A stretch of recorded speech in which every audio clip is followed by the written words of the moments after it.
Welcome to Kick. Welcome to Kick. Welcome to Kick. Welcome to Kicker Unmasked Live Weekly. Good evening, everyone. Tuesday. Good evening, everyone. I like to keep the show to about 90 minutes.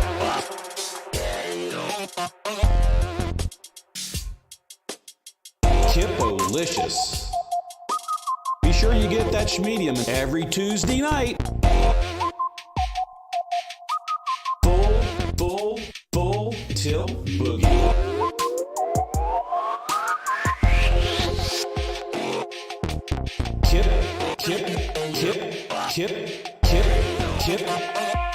Kippolicious.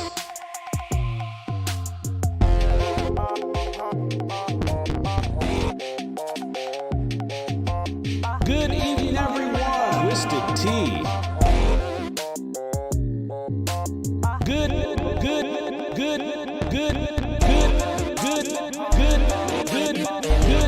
everyone.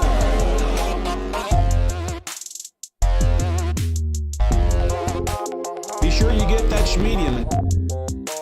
Twisted Tea. Hippopotamus.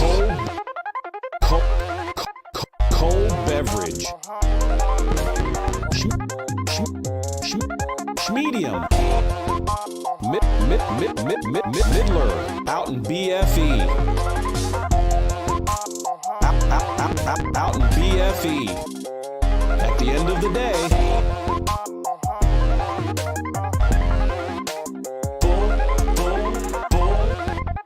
Good evening, everyone.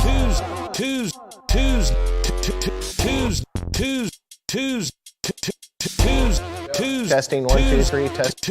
Tuesday. Full tilt boogie.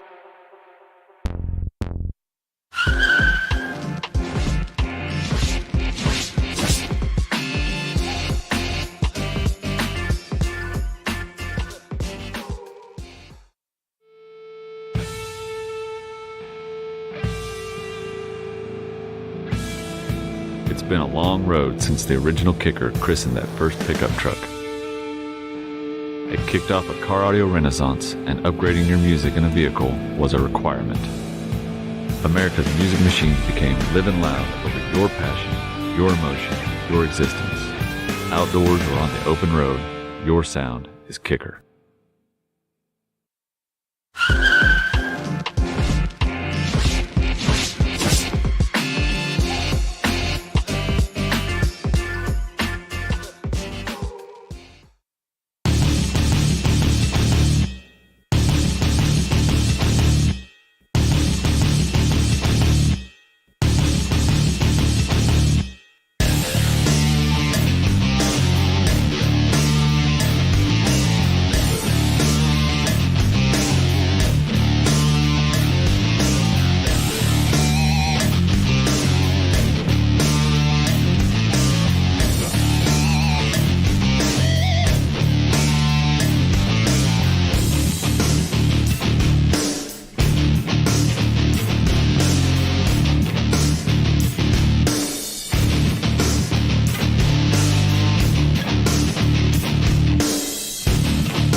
We're here at the Dyno NHRA 4Y Nationals here in Las Vegas. Man, we have got two-time funny car, top fuel champion, Cruz Pedregon here, icon of the sport. Dude, we just so appreciate you taking the time. But I got to ask you, so we know in 1986 you were driving go-karts, and a year later you're in a dragster. What made that change of going from wanting to do, track racing to running down straight track racing? I started out with something I could afford, so there was a little dirt track, a few dirt track races in Southern California that I started racing. Like I said, I could afford it. They're still expensive, but I always had my eye on drag racing. So I caught the eye of an owner that had a low budget team, started out very humble beginnings. I basically worked for food. I worked to race for nothing. So, but I started out, you couldn't have started out further down the ladder than I did, but I'm glad I did because I was able to parlay that into driving for a bigger team through the years, won a championship, and here we are. I own my own team. I've been in business for like 15 years now, or 20 years on my own with Snap-on and KICKER and all the great sponsors, so very exciting time.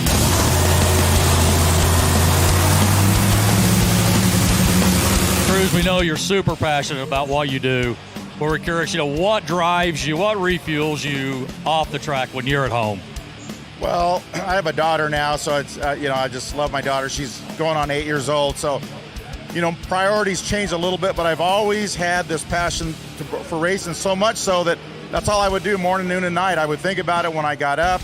I go to bed at night. Racing was my entire life, and it still is, but I share a little bit of that during the off time with my daughter Raya and my girlfriend Melissa. So, it's one of those things where the desire to perform at this level and to do it, I feel like I have my best years ahead of me. I have so much more experience than I did when I started out that I want to put that to good use. So here we are. That's awesome. Well, man, I tell you, KICKER is super proud to be associated with you. We're blessed to be part of the team and helping out. And hey, now that we've got this killer PA system back here jamming the pits, what's that mean for you and your team and your guests and everybody in your organization? Well, having a brand like KICKER, number one, is an honor for us. Really, I know it's a brand that goes way back. Heck, we've all heard of them. So for them to be, you guys support us like you do is really an honor for us. But we want to do our part on the racetrack and put your guys' name out there. But as far as what you guys just created for us was really cool. I didn't have any idea the quality of sound with all the noise, all the race cars starting, all the voices and all the generators running, that we could still hear loud and clear the PA system. So thanks to KICKER, great product, and we have a lot of Snap-on guests that are invited to come out here as part of the customer service to say thank you to the Snap-on customers for buying the tools. So it's a great opportunity for us to speak to them but not have to yell. So they appreciate it. Like I say, the brand speaks for itself. It's quality. So we're tickled to have them. Well, thank you so much, man. Look, after 32 some years of blasting down the track, pulling 4 Gs, what keeps you pushing to do this, man? It's amazing because you never get used to these cars. Like, my eyes still burn like everybody else. They're still loud, but they accelerate. Every run is like a new run. You never know what they're going to do, but I feel like I have a little bit less stress because I kind of know what the car is supposed to do and what it feels like to make a good run. So, like I said, as a driver, I've got a few miles on me, but I think in this sport, you can still be a little older and still be able to perform at a high level. So that's what I look at as I don't feel like I'm a deficient guy in this driver's seat. If anything, I hope I can bring something to it. But the day's going to come, hey, I'm an owner and I have a fast car. The day's going to come where, hey, I'm going to want to look at a younger driver and somebody, to replace me so I can maintain ownership and maybe tune that guy into a championship or gal, whoever. So, but it's a business. I look at it as a business. It has to make sense down the road, but I'm not looking, I'd say another 4 or 5 years in this seat, I'm good. Hey, I know you're running tight on time. You got a last qualifying run. Again, we're blessed to be with you. Thank you so much for your time. Thank you. We love you, brother. Appreciate you guys. Thank you. See you.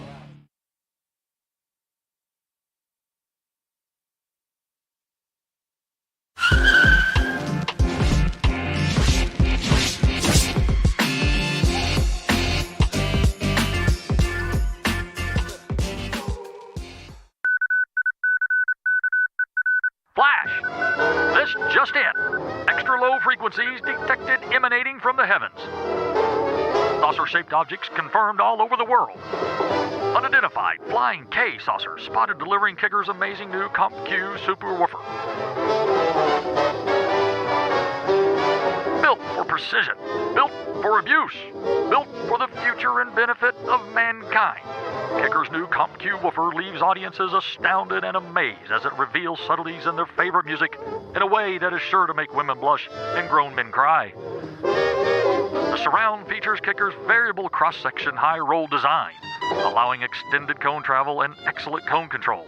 It's firmly attached to the cone, reinforced with our iconic stitching. Betsy Ross would be so proud. The injection molded solo cone and laser X cone brace combined in a single ultra-rigid unit. Venting in the brace relieves performance-robbing back pressure. All this adds up to very low distortion and amazingly clean low bass. The progressive roll blue lace spider adds even more cone control at maximum excursion. The woven tinsel leads are sandwiched between the spider and the lace for durability and long life and to prosper. The spring terminal's heavy-duty square design accepts wires as big as 8-gauge or two 12-gauge wires for multi-sub installations. The high-temp voice coil is rumored to be spun upon the looms of the gods of polyamide fiberglass, along with a reinforced former for high strength and power handling.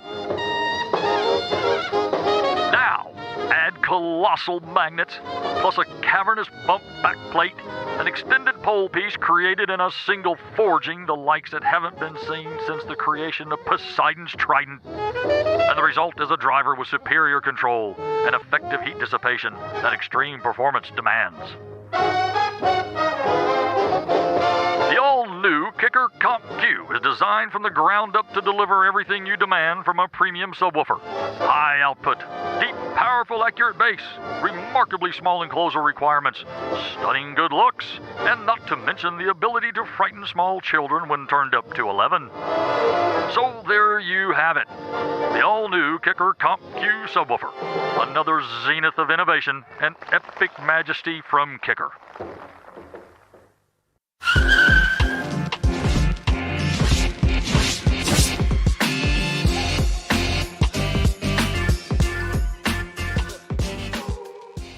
I built my first speaker to be louder. I was playing in a band and the drummer played so loud and the keyboard that I had wouldn't play very loud, and I went to my dad and said, I need a bigger speaker. It's a Fender Bandmaster, it costs $300. He dropped the newspaper. It said, $300? Yeah, but he didn't say no. He said, is it something that we could build? And so that's how I got started building speakers. The thing that I love to see is a product that we made and get to stand back kind of anonymously and watch somebody take a look at it, listen to it, and go, wow. I think that's what really lights my fires, to make products that people enjoy and have fun with. As time went on, I heard people say, you know, Kicker's like a family. I actually didn't set out to do that. I thought it sounded kind of hokey. I thought they were insincere and just saying that. After a few years, I realized, yeah, maybe that's what we've got. And that's the key, is the good people on your team in the band that makes the band really great. Well, I think KICKER is primarily a lifestyle company. That's a little backwards of where I started. I thought we were a technology company and we would make great products, but as time went on, realized that it's about people and helping people to enjoy their life and what they do. And that's what I do, too. So share the love a little bit, I guess.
Good evening, everyone. It is Tuesday night, 7:30 Central Time. You know what time it is. It's Kicker Unmasked Live Weekly. I'm your host, Mr. Kip Litzy. Thank you for tuning into the show. If this is your first time here, got something you need to go do. If this is your second or third, or, man, we've done a year's worth of shows, believe it or not. How many times you've been here, you know what the deal is. We do a contest every night here on the show. We start it right at 7:15. We run it up until 8:30, and when we talk times here, we're always talking Central Time, so keep that in mind. But we have our nightly contest that you can go enter right now. We kick the drawing off at the show start. We end it right at 8:30, and then before we wrap up the show, right about 9 o'clock, we announce our lucky 3 winners for the evening, and we'll get to that in just a second. I actually have a slide I want to get to. It gets you more into that, but it's real easy. I'm looking at the screen. It's got going live at 7:30. I know Bill's or Sandy's going to take care of changing that over to the contest entry link. But it is real easy, folks. It's kicker.com/UM Weekly. That's the link you need to go visit real quick. It only takes a couple seconds to enter the contest, and we'll get you in that drawing. Again, it's open now. You've got until 8:30. We close it down then. We announce the winners here on the show live every night. So thank you for tuning in. We have got a fun show planned for you tonight. We've got a couple of great guests who are going to be joining us. First guest will be joining us after we get done with like what I like to call housekeeping here is Mr. John Myers, Dr. 12 Volt himself. He's going to be here for the bulk of the show because we've got some Amplifier dynos and some amps we're going to test. Got some really cool things to talk about there, and we got a big surprise at the end. So for those of you who are into old school car stereo, you're going to want to stick around to the end of the show because what we're doing at the end of the show is going to be fun. On top of that, we've got MB from MB Enclosures joining us. The contest we ran with him ran for almost 6 weeks, and that was the chance to enter the contest to win an enclosure from MB for a 2019 or newer Ford F-150. It's a rear under seat, holds 2 L7 square subwoofers. The winner was picked. We know who it is. We're going to announce to you a little bit later in the show, but we'll get to that in just a minute. So with all that said, you know, here at the show we have a habit we always like to talk about a little bit. Myself, I'm in the studio tonight. Tim has actually stepped off. He's on vacation this week. So Tim, if you're happening to watch or hear this, hope you're enjoying it, having a good time, enjoying your new grandbaby. So tonight, we've actually got JW. He's back behind the camera, so he's learning all the controls. So if I ever look out of focus, that's how I normally am. It's JW doing the best he can to get it into focus. But we got JW back there tonight. That means backstage, we had to have somebody fill his shoes. Well, guess what? It's Sandy, everyone's favorite gal. She's joining us tonight. There she is. Give a wave, Sandy. As always, we got Bill Frog. He's over there answering social media, monitoring that for us. And then Ernie, he's back there playing Mr. 20 Fingers, make sure all the buttons are hit properly, do all the video switching, fading, make sure the audio is good. He keeps his hands busy here during the show. So that's everyone who's here in the studio tonight. We got together tonight. We wanted to try a new place here in town, but they didn't offer carry out just yet. So I'll leave that until we actually enjoy the joint. But it was old reliable. When it comes to Italian food, there's a little place here in Stillwater called Da Vinci's, and man, they have great Italian food. So we had Da Vinci's tonight. Went out and picked that up, and all of us broke bread together. It's how we kind of do our pre-show meeting, discuss what we're going to do on the show, kind of lay things out, and it works real well for us. And that could not happen without Mr. Steve Irby and Becky and the entire upper management team here at Kicker. So thank you to everyone for letting us have an opportunity to break bread and get this show together and put together on a Tuesday night. So that's what we had for dinner tonight. Whatever you had for dinner tonight, I hope it was good. If you got your Kicker koozies, I hope you're keeping your favorite beverage cool for the next 90 minutes because we are going to have a good time tonight.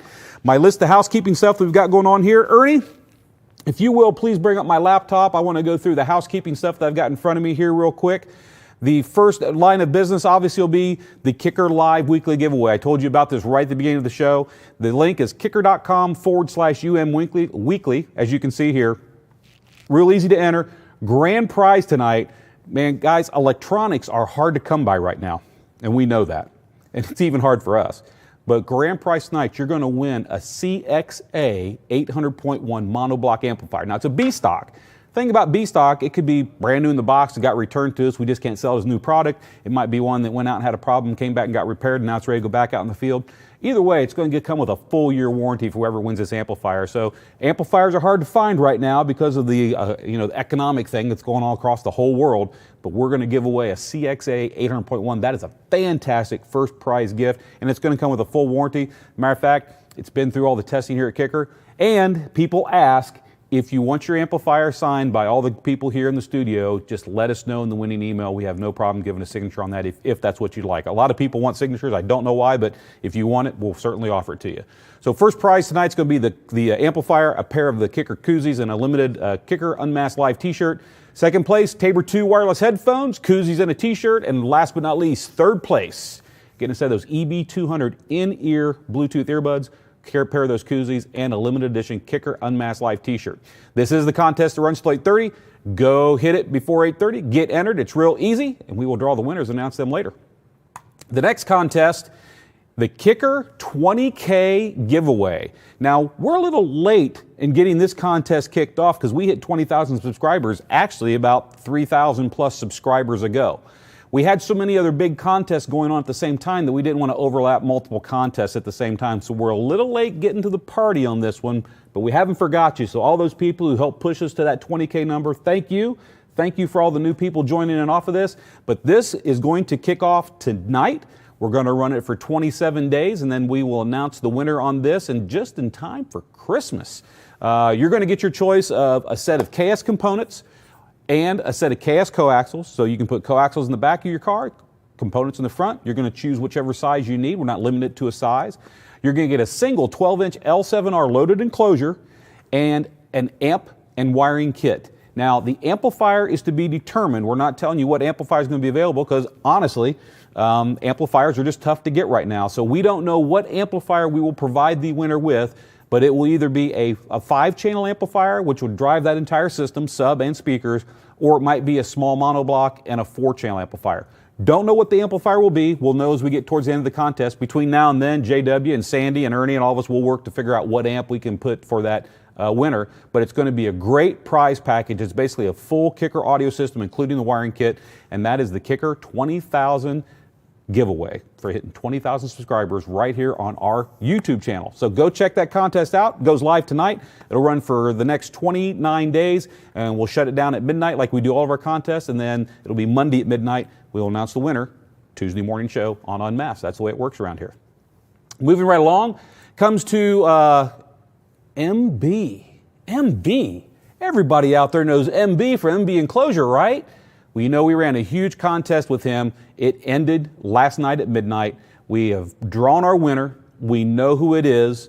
And you know what, Ernie? Let's not do that yet. Just hold on.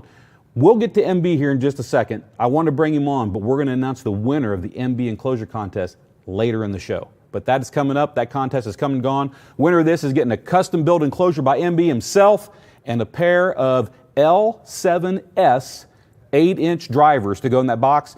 You'll need to get with us in the email, the winner. We can provide you with either dual 2-ohm or dual 4-ohm, your choice of driver. You can go either way. So we've got those drivers pulled back, ready to go with the enclosure. So that's the MB enclosure. Huge shout out to MB. We'll get to him in just a second for working with us on this. Great guy, knows what he's doing. And it's fun to do contests like this with people who are really tuned into the community. Next thing up for grabs is events. If you're ever wondering what events are going on in the Kicker family, it's real easy. Go to Facebook, go to the Kicker page, go over to events.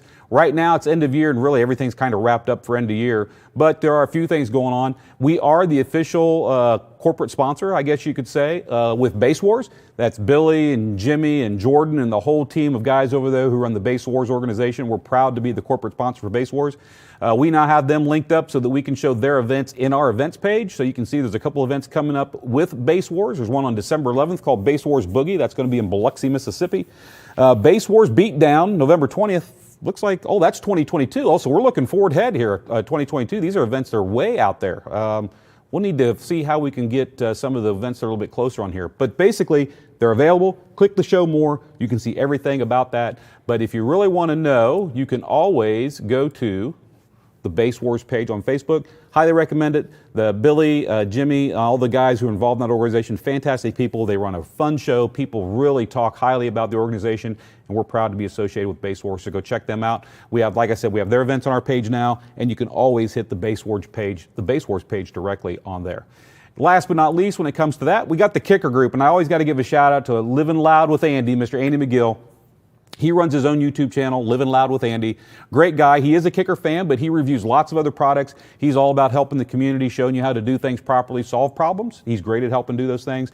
And Andy started the Kicker Club on Facebook, and as far as I know, he's now exceeded 11,000. That's 11,000 subscribers to his channel. That thing has grown really fast. Congratulations, Andy, and thank you for starting this club. It's great to have this there. And a lot of Kicker personnel, myself, some of the guys from R&D, engineering, we will spend some time in the Kicker Club group to answer questions, see what's going on. So it's a great group. If you're a Kicker fan, check it out. I highly recommend you get tuned into that. And with that said, there's one more thing that's up here on my screen. Hold on just a second. Okay, here, I got to show you this. Okay, so if any of you out there are fans of bass, I think you are. You're watching Kicker Unmasked Live. You're probably fans of bass and great sounding music and things like that. But if you're trying to show off your subs and have some fun and move some air, there's nothing better than having some great music.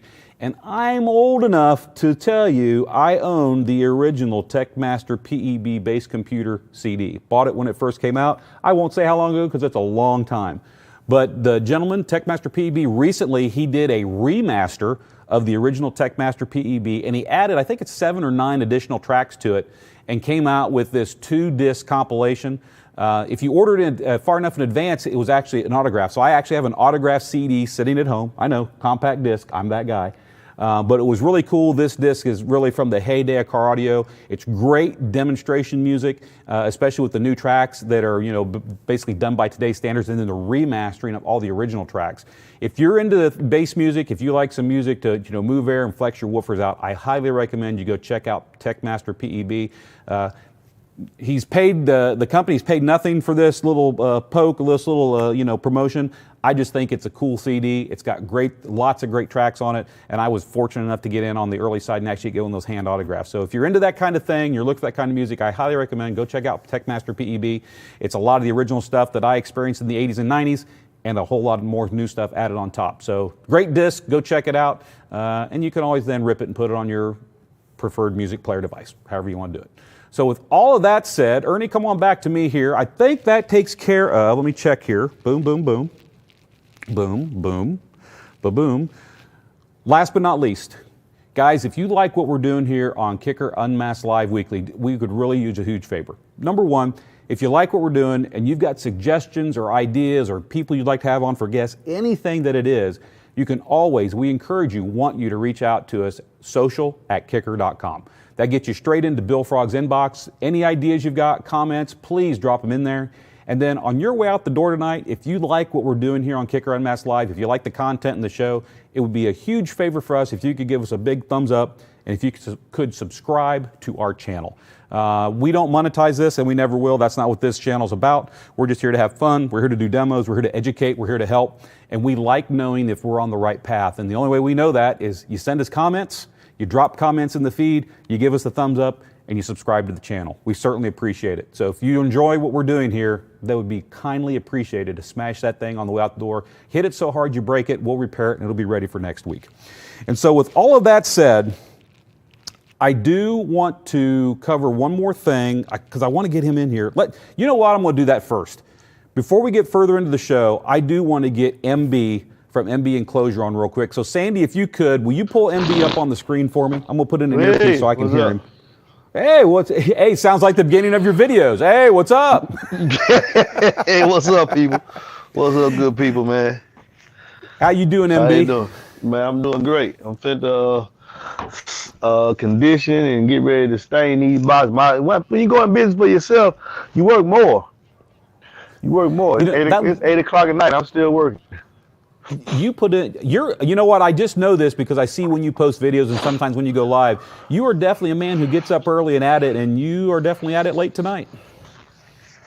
Yeah, this is probably build during the daytime, and then I got to condition, let this sit, then I got to come back and stain, and then I clear coat. So after this build, it take 3 days for me to do the rest of the process. But the kicker box is ready. Yeah, the kicker box is ready. It just get a little dust off of it, and it's ready to go. Have you tell me the kicker box, and that's amazing. I thought it was for the L7T, and excuse me, y'all know I walk on. Hey, you're not doing this. You're not doing the L7T. You're actually giving them what everybody likes to hear these days, which is the Solar Bear, just all out brute force, just bass for no reason at all. This is what y'all giving away. That's amazing. That is amazing. Well, you know, that is amazing. You had let us know that, when we started this contest, that you had a pair of L7Ts that you were going to do for the enclosure, which would have been fine. Right. And what I want to do is I really wanted to give the winner the opportunity to have, an L7S or an L7Q. Unfortunately, the only thing we've got in stock right now is the S drivers. And actually, JW, he helped us out and actually pulled a pair of dual 4s and a pair of dual 2s back because I think we're out of stock again. And so the winner of this contest is going to get not only this enclosure that's been designed and built by you, which I know is gorgeous and performs extremely well, but they're going to get a pair of L7S drivers in their choice of dual 4-ohm or dual 2-ohm. So we're going to announce the winner. We're going to keep you hang on for a little bit. We're going to put you backstage for just a while longer. We'll bring you back into the show, but we're going to announce the winner of this contest later on tonight after we announce the other 3 winners from our nightly show. You good with that? Yes, sir. All right, well, you go do your thing, and we'll get back to you here in a little bit, MB. Thank you, sir. All right. Peace, brother. Yes, sir. So that's MB from MB Enclosures. He's going to be back in the green room. Looks like he's actually going to be back in the green room doing some sanding and prep work, which is fine. He's out there building those enclosures. MB does his thing. We will bring him back in a little bit later in the show, and we will talk about the winner of the big MBE enclosure contest. That's going to come later on in the show. So with that said, there's another part of the show that I've started doing, and it really came out of the fact that we had people asking, and we get questions all the time, where's this, where's that, what product's available? And normally it's not anything we would discuss because we've always got product available, but with the current situation as far as the global logistics, manufacturing and everything, it's just been ground to a halt. It's really slow. It's going to be this way probably for another year or two, just the way it is. And so what I've done is when KICKER gets in product, it goes through QA and QC, and then once it's done there and it's released, we send it out to all of our dealers who have ordered. Whether it's a brick and mortar store or an online authorized KICKER retailer, they get the product before we do. So if you go to kicker.com and it shows that it's out of stock, it means that we just don't have any here in our warehouse. We take care of all of our dealers first. So when you're looking for a product, the best thing to do is if you're going to kicker.com and it says not available, is go to the dealer locator, find a brick and mortar store in your area, or go to your preferred online retailer and find out what they have in stock, because just because we don't have it here on our website doesn't mean it doesn't exist out in the world. To help along with that, what I've been doing is in between every show, as we release new product out to our dealers, I've been compiling a short list to let you guys know, and gals, guys and gals. We actually had a gal who was a winner in one of our contests, so guys and gals. We have a lot more probably guys that tune in, but we certainly like to have more gals join us. But this lets you know what's available. So if you're looking for one of these particular products, you can hit your favorite KICKER retailer, ask them if they got it in stock, and hopefully you can get that taken care of, especially with Christmas just around the corner. You might be shopping for gifts. So with that said, I'm going to run through this list real quick and let you know what's available. We have got in QA, QC to release and sent to dealers the following.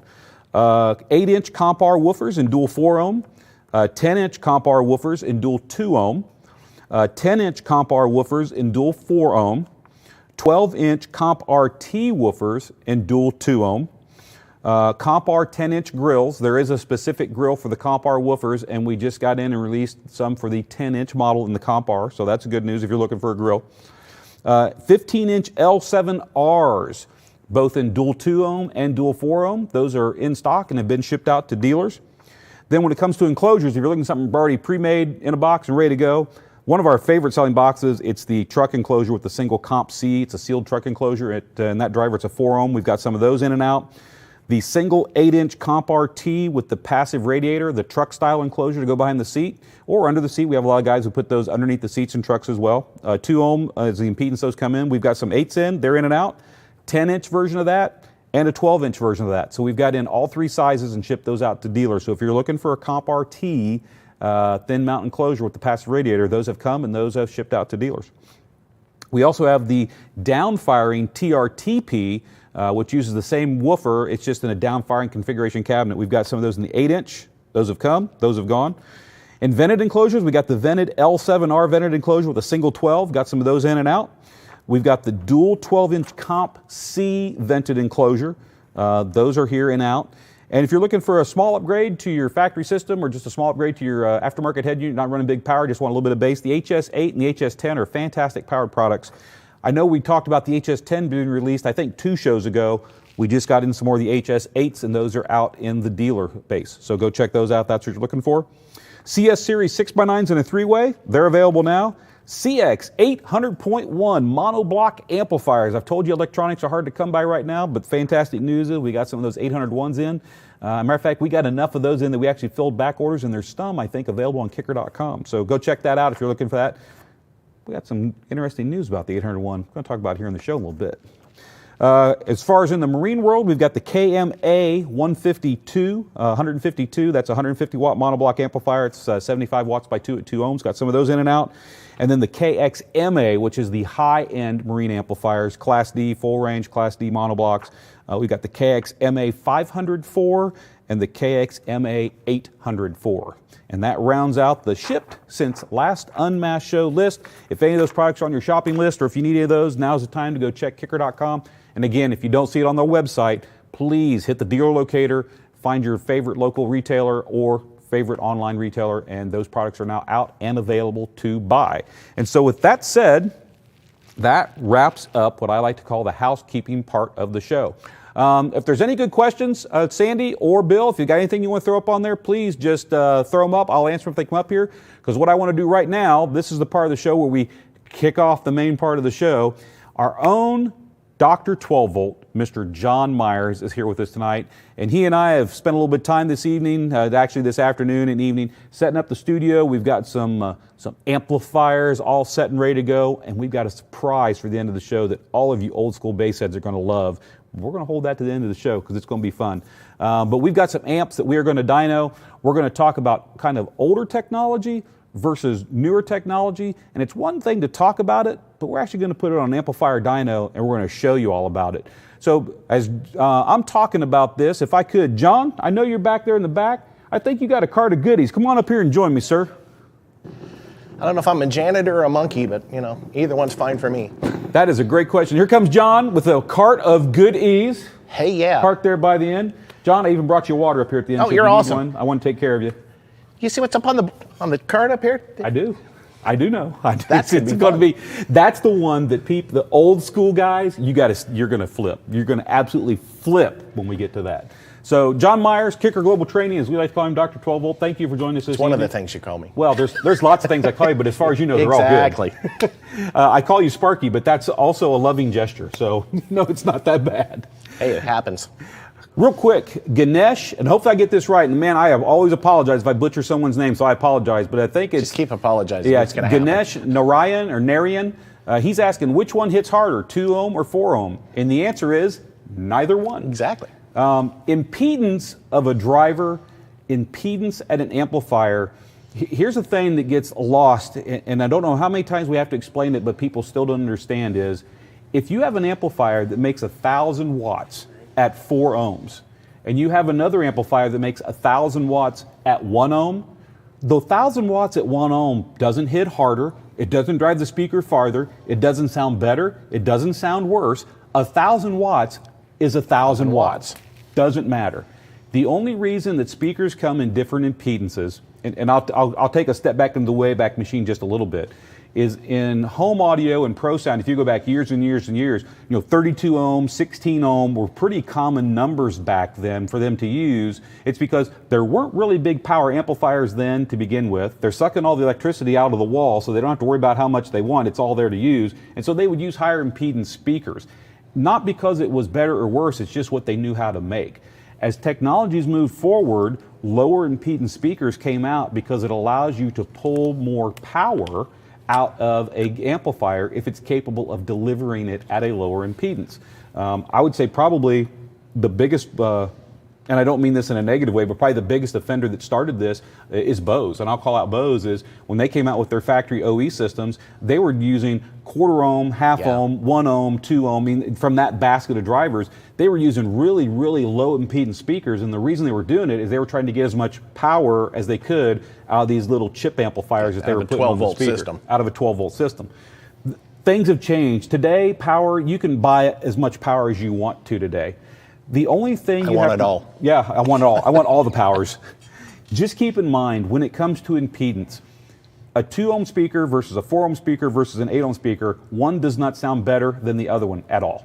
Okay. When it comes to amplifiers, 1,000 watts at 4 ohms doesn't sound better or worse than 1,000 watts at 1 ohm. It does not. It's just how the amplifier is geared, where it produces that power. Exactly. So all you want to do when it comes to impedance of woofers and amplifiers, if your amplifier is designed to develop full power at 2 ohms, just make sure whatever woofer or woofers you hook up to that amplifier, that after you do your series or parallel or however your combination, comes up to 2 ohms. That's why different impedances are available on woofers. Dual voice coil woofers, if you go back before dual voice coil speakers didn't exist, we made single voice coil speakers for years in the comp line. We still do. Line. We still do in some of them. CVTs. But DVC, dual voice coil speakers, the only benefit to a dual voice coil speaker is it gives you different wiring options. So if I buy a 4 ohm single voice coil speaker, that is always a 4 ohm speaker. You get a 4 ohm. But if I buy a dual 4 ohm speaker and it's got a dual voice coil, that speaker can be 2 ohms or it can be 8 ohms. Or dual 4. Or dual 4, if you wanted to run 2 channels Or into if it. you just want to run 1 coil. No. No. But people do that, but no. Do not. If you buy a dual voice coil speaker, you have to run both coils. If you only run 1 coil, you get half the power handling. Your power handling gets cut in half, and all those other parameters, as far as teal small specs, out the window. They all get altered. They don't matter. So when it comes to box design, if you're sitting there using box calculation and you only use 1 coil out of a dual voice coil woofer, everything you're looking at doesn't mean anything. Because it's assuming both those coils are active. So do that. You'll be good. No, a 2 ohm speaker, 4 ohm speaker, neither one hits harder, and 1,000 watts is 1,000 watts. Doesn't matter what impedance at the amplifier if it's not designed to make it. So. And the other thing you get, which is better sounding, single or dual, it doesn't matter. Doesn't matter. Yep. Hey all, quick question from Horatio Perez. How you doing tonight, Horatio? Thank you for tuning into the show. Hey all, quick question. If you can help me, I got an amp rated 300 watts at 2 ohm. Currently, I have a Comp RT10. If I want to upgrade, should I change to a larger loaded box with a single 12? Comp R, or the amp? Well, Horatio, if you've got an amp that's doing 300 watts at 2 ohms and you're currently running a Comp RT10, you're pretty well matched right there. And if you're getting, this is the way I like to look at it. I know we're here to talk about audio, but how fast does your car go? And if your car, when you say this, I want to drive this fast, but not all the time, but I want to drive this fast sometimes, and just pick a number. Let's call it 100 mile an hour. Okay? If the car you own can only do 80 mile an hour, you're never going to be happy because you're never going to hit 100 mile an hour, whether it's for 1 second, 5 seconds, 5 minutes. So you want to make sure that the vehicle you own is capable of driving the speed you want at the max, but you're never driving it there all the time. Speakers are kind of the same way. If you've got a speaker and a subwoofer and an enclosure and an amplifier and it's matched and you're running it up and you're not clipping your amplifier and you're not reaching the excursion limits of the speaker, so you're breaking mechanically, and it's not loud enough for you, the only answer is more. Now, more could be a bigger enclosure that's ported. If you go from, say, like a sealed speaker in a small box, which can sound good and give you great low bass in a car to make use of that compact space, but now if you go to a much bigger box and you go to more air volume and go to a bigger port, you could gain 2.5 to 4 dB of output. It's all in the creation Easily. and construction of it. It's how you put that package together. Exactly. So I guess the answer I would give you is, what do you feel you want more of? And the best thing I can tell you for that is we have great customer service here, tech support upstairs. They're available Monday through Friday from 8 a.m. until 5 p.m. Central Time. Every time I speak of time, it's always going to be Central Standard Time because we're here. That's what it is here in Oklahoma. Or there's always support@kicker.com. Now, email, they'll try to respond within 24 hours. And they're really good about that. And they're really good about awesome. that. But if you want an instant answer, we are still a company that a real person answers the phone. They'll ask you who you need to speak to and why. They'll direct you to that department, and we will get you taken care of. They can kind of walk you through the questions, asking, well, what do you have now? What's your goals? What kind of music do you listen to? What's your end goal as far as an audio system? And they can help direct you as taking what I have, going to a bigger box, add another sub. Do I need another amp? I don't know what you're looking for or what you think's lacking in your system, but going through that process with our guys upstairs and gals, they can help answer that question. I think you just need to give everybody your cell number. Then we can be 24/7.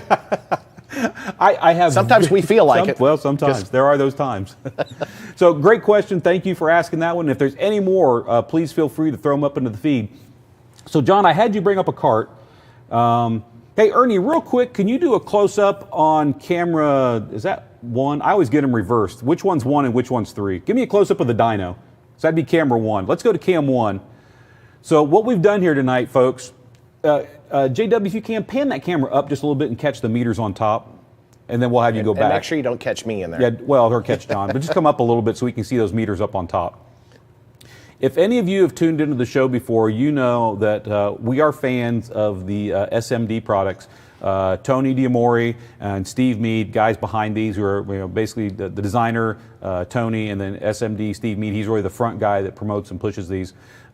We've used these handheld meters on the show lots of times on the top, and these are great. And these actually do some things that the big meter can't do. So like if you're wanting to do power testing in your car and actually see the impedance rise in your car, or the box rise as some people like to refer to it as, and see what kind of power you're really putting out, those meters up on top are invaluable tools to have. But what we thought we'd do tonight is we went over to R&D, we brought out the big gun, and underneath you can see we've actually got the big meter. And I got to give shouts out to him. I don't know if he's in the feed tonight. I know he's been taking a little bit of time off to spend with his family, but that would be Big D, Derek Wilson over at Wilson Audio Labs. That's the meter that he uses when he does all of his amp dyno videos. So we actually had an agenda for tonight's show. Is kind of funny, impedance was one of the questions on woofers, is if we were to look at, we've got 4 amplifiers here, and we're going to dyno them. They've all been set up. They've all gone through the dyno process. And what we've got is a CXA 301. We have a CXA 601. And then those 2 amplifiers, 2 years ago, went through a model change? 2 or 3. It's been a couple years. The whole COVID thing. Yeah, COVID, I can't keep track of time. I mean, time just evaporated. I think it's 2 years now. But both those amplifiers went through a redesign. And one of our engineers in-house, Fernando, he did a fantastic job redesigning those, and they got rebadged or called a CXA 400.1 and a CXA 800.1. And we'll show you when we can bring them out here. They're the same size chassis. It's exactly the same. So they look very similar. They look very similar. Matter of fact, if you were just to glance at them, you might mistake one for the other. Unless you look at the logo color. Exactly. That's about the only giveaway. And so, but what was cool is Fernando went through these and tweaked and tuned on them, and a couple things we changed is, number one is the new 400.1 develops full power into a 1 ohm load. The old 300.1 developed full power into a 2 ohm load. Right. And so it does play now down into a lower impedance, 1 ohm. And the other thing that comes along for the ride is this redesign, some of the circuitry changes that Fernando put in there is these newer amplifiers, besides having a little more power from the badge on the front, but they have fantastic dynamic power. Oh yeah. They have great headroom on them, and when it comes to musicality and how they sound, they are fantastic. And I know when we get to the CXA 800.1 test, I think you're going to be blown away with the numbers we see out of an 800.1, that little chassis and what it can do. It is pretty amazing. And you know, the input circuitry, 40 volts input on these amps. Absolutely, 40 That's volts. 400 watts. It's 400 watts. Right into the RCA. Well, we want to see smoke. Hey, it may happen. Hey, RVH. It's happened before. You know what? This show, I tell people this a lot. This is a truly live show. We loosely script out what we want to do. We set up the studio. We have the demos here. But honestly, if something goes up in smoke, if a test fails, if something happens, you're seeing it live and we don't hide it. It all happens here live in front of you. It's going to be it is. Which is going to be cool because the end of the show, if you're an old school bass head, you are going to love us. I love us for what we're going to do. It's pretty cool. So do I. That's why I'm here. That's the only reason That's the only reason John's here was dinner and what we're going to do at the end of the show. Yeah. It's probably going to be some of the most fun we can actually have with all of our clothes on. All of them? All of them. Okay. All of them, John. All right. Don't forget. Don't let me down. So we've got some great dyno testing we're going to do here. John and I have kind of got a system worked out here we're going to use. So we'll see how this works. But basically we've got a head unit here. It's hooked up to the amplifier that we're going to put under test. We have a power supply and a lithium bank battery courtesy of our friends JY Power. We have a big 80 amp hour lithium under the table here. So we got all the battery we need to test these amplifiers with. And then we got the huge, the SMD amp dyno here to do the testing. Now we've got a fluke meter because the dyno will actually tell us what the voltage is. So we'll know what voltage we're operating the amplifier at just from the dyno because it reads the voltage from the same system. But then John suggested that we put an amp meter on here. So we're actually going to look at amperage just to see what kind of current these little amplifiers are drawing. Sometimes people look at an amplifier this size and they think, oh, I can hook that up with 8 gauge. That'll be no problem. We're going to show you through testing that no, you need to hook it up with 4 gauge. Yeah, and you need to run, proper wiring techniques depending on how far you run it. Absolutely. Now there is a setup routine, and I know, shout out again to Derek Williston, Williston Audio Labs, and a lot of other people who do amp dynos. We're going to save this for the end of the show. We'll show you. There's actually a setup routine where you actually have to set the gains on the amp and set everything up so that the amp dyno test is valid. And I think that's something you mentioned earlier about the setup. Just want to make sure people know these are not tweaked amplifiers. Oh no, these are just... The setup was literally just setting the gain. And matter of fact, these amplifiers, they all came from warranty. They're all B-stock. That's all we got left. That's all we got. So these amps, they come in, they've been tested. A lot of times we get these amplifiers back, no problem found, which guy didn't hook it up right, used the wrong wire. Buyer's remorse over the weekend, just took it back. Whatever it is, we get these amplifiers back. We can't sell them as new, but these are all amplifiers. So they're not tweaked, they're not modified. These are literally return there's no way to really tweak them or modify them. No, there isn't. So these results you're going to see are indicative of anything you're going to get if you're going to pick one up. And will we see smoke? I don't know. I don't know. I hope not. We didn't earlier. You get a drink, yeah. So the setup routine that you never see, all you ever see is the amp dyno results. That's what we're going to do for these first 4 amplifiers. You'll notice the first one we've already got set up here, ready to go. The other 3 that John brought up on the card have got a green piece of tape on top. That was our way of saying, okay, we tested, we set the gain, it's ready to be dyno tested. And it's all... Just saves us a little bit of time. It saves us a little bit of time, but when we get to the piece de resistance at the end, we're going to do the full setup and walk you through it. It'll be a little slower. You may get tired of looking at us do it, and we'll fumble maybe, but at least you'll see what it really takes to do a complete full amp dyno and setup and make it run. So with that said, Sandy, if you have any questions come up, just tag them on the screen and knock us on the shoulder. Let us know we need to take a look at them, because I'm going to have to get up and move around to the front of the table. John's going to be here behind the table, and let's kick off the first test. I think this is the Graybeard show. The Graybeard show. It's a Bluebeard soon. It'll be Bluebeard. So I'm going to get up, walk around the table here, do my best to not block the camera and do things. I'm good at that. You're really good at that. I'm looking to make sure I'm on camera. Okay, so the first amplifier we've got here up for test, guys. And that's how they know it's live. Yeah, okay. This model is no longer, well, you could find one used probably out there on eBay, flea market, wherever. Yeah, we found one on warranty. But this is, I'm going to just grab it here real quick. This is the KICKER CXA 300.1. Am I not blocking that okay? You got a view? Good, perfect. JW's giving me a thumbs up. So I just wanted to let you see which amplifier this is. This is the CXA 300.1. That's a nice small little amplifier. Yeah, it's nice, small, compact. I mean, basically, my hand basically covers it. So that you can see what we've got going on here. And maybe JW, it's ugly below the table, but if he wants to give a little pan down, you can kind of see. But basically, we have the amplifier set up, we have our battery, we have a power supply, we have 1 aught coming off of our battery, up to 2 KICKER distribution blocks, and then off of there we're just using 2 short pieces, about 4 foot long each, of 4-gauge power and ground wire to hook up each amplifier. We've got our, I think it's a Kenwood. JVC Kenwood, basically same thing. So we got our Kenwood head unit here that's feeding signal via RCA into each amplifier under test, and then obviously then at the end we've got the SMD amp dyno set up to do the testing. So that gives you an idea. Well, I saw a question, Sandy. What was it? Well, while you're doing that, Kip, we better probably clarify what JVC and Kenwood aren't the same exact thing. We don't want any hate mail from those guys, but they're under the same umbrella. Hey, look at this. Kevin Litzy. He's so big. Just for everybody to know out there, give him a bunch of grief. He's in the feed. Kevin Litzy, that's my brother. Love you, bro. Thanks for tuning in, brother. It's a family show. It's a family show tonight. A family tuned in. El Fuego, I want to bridge my old school ZX460 to 2 channels and run a single dual 2 ohm sub. Will this work if the gains are matched? Yes. Yeah, you could do that. Yeah, it's bridge to 2 ohms and that ZX. Probably not quite recommended, but it should do it. It should do it, but you're going to be pushing that amp to the limit, because basically if you bridge that amplifier and you use a dual 2 ohm sub, you're running that amplifier at 1 ohm a channel. Yeah, each channel is seeing a 1 ohm load. Each channel is seeing a 1 ohm load. Which it's not designed to do, but we know from experience 25 years ago, they're Will the well amp do built. it? Probably. We've seen it do it. But just understand, running that ZX460 at 1 ohm a channel, you are pushing that amplifier to its limits. Just keep that in mind. You really need to make sure you got good power wires so the voltage doesn't drop. Exactly. Saber Small, KICKER 43 CXA 300.1, something about Amazon still has them. So it's okay. So you don't need to bring it up, Sandy. I just saw it roll by. So yeah, you can still get this amplifier, but it's an older model. Like I said, the CXA 400.1 has replaced this one. So with that said, I'm still a good amp. Yeah, it's a great amplifier. We just keep making them better. How we do that every time, I don't know. Fernando's awesome. Smart engineers, not us.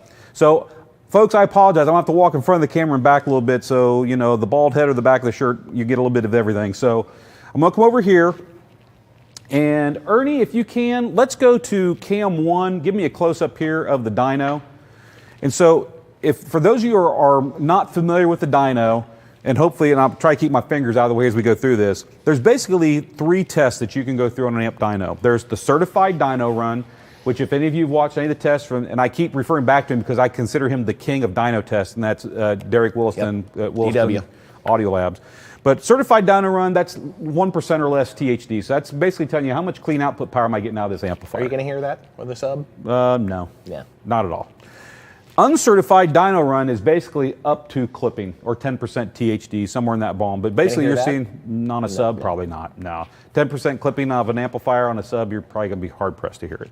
And then last but not least is this, and this is where we're going to get into, is dynamic power run. And dynamic power run is really important when you start talking about music, because dynamics are literally just that. A snare drum gets hit real hard, a kick drum gets hit real hard. Anything that's a quick, sudden impact of music, dynamic power means that amplifier, for a short period of time, can create that significantly larger amount of power to handle those dynamic transients, and then it can come back and do its RMS rating. Understand, dynamic power is not a continuous rating. It's not going to make dynamic power all the time. So these 3 tests, and we're going to do these tests on the amplifiers, and if we get to the end of the show and we run out of time, maybe we run a few more tests, but we're going to try to get everything in here that we can. But we're definitely going to look at certified dyno run, and we're going to look at dynamic power run. Those are the 2 that I'm more concerned with, and really kind of shows you what we're talking about on these CXA amplifiers. And you probably should point out that a test tone is not dynamic.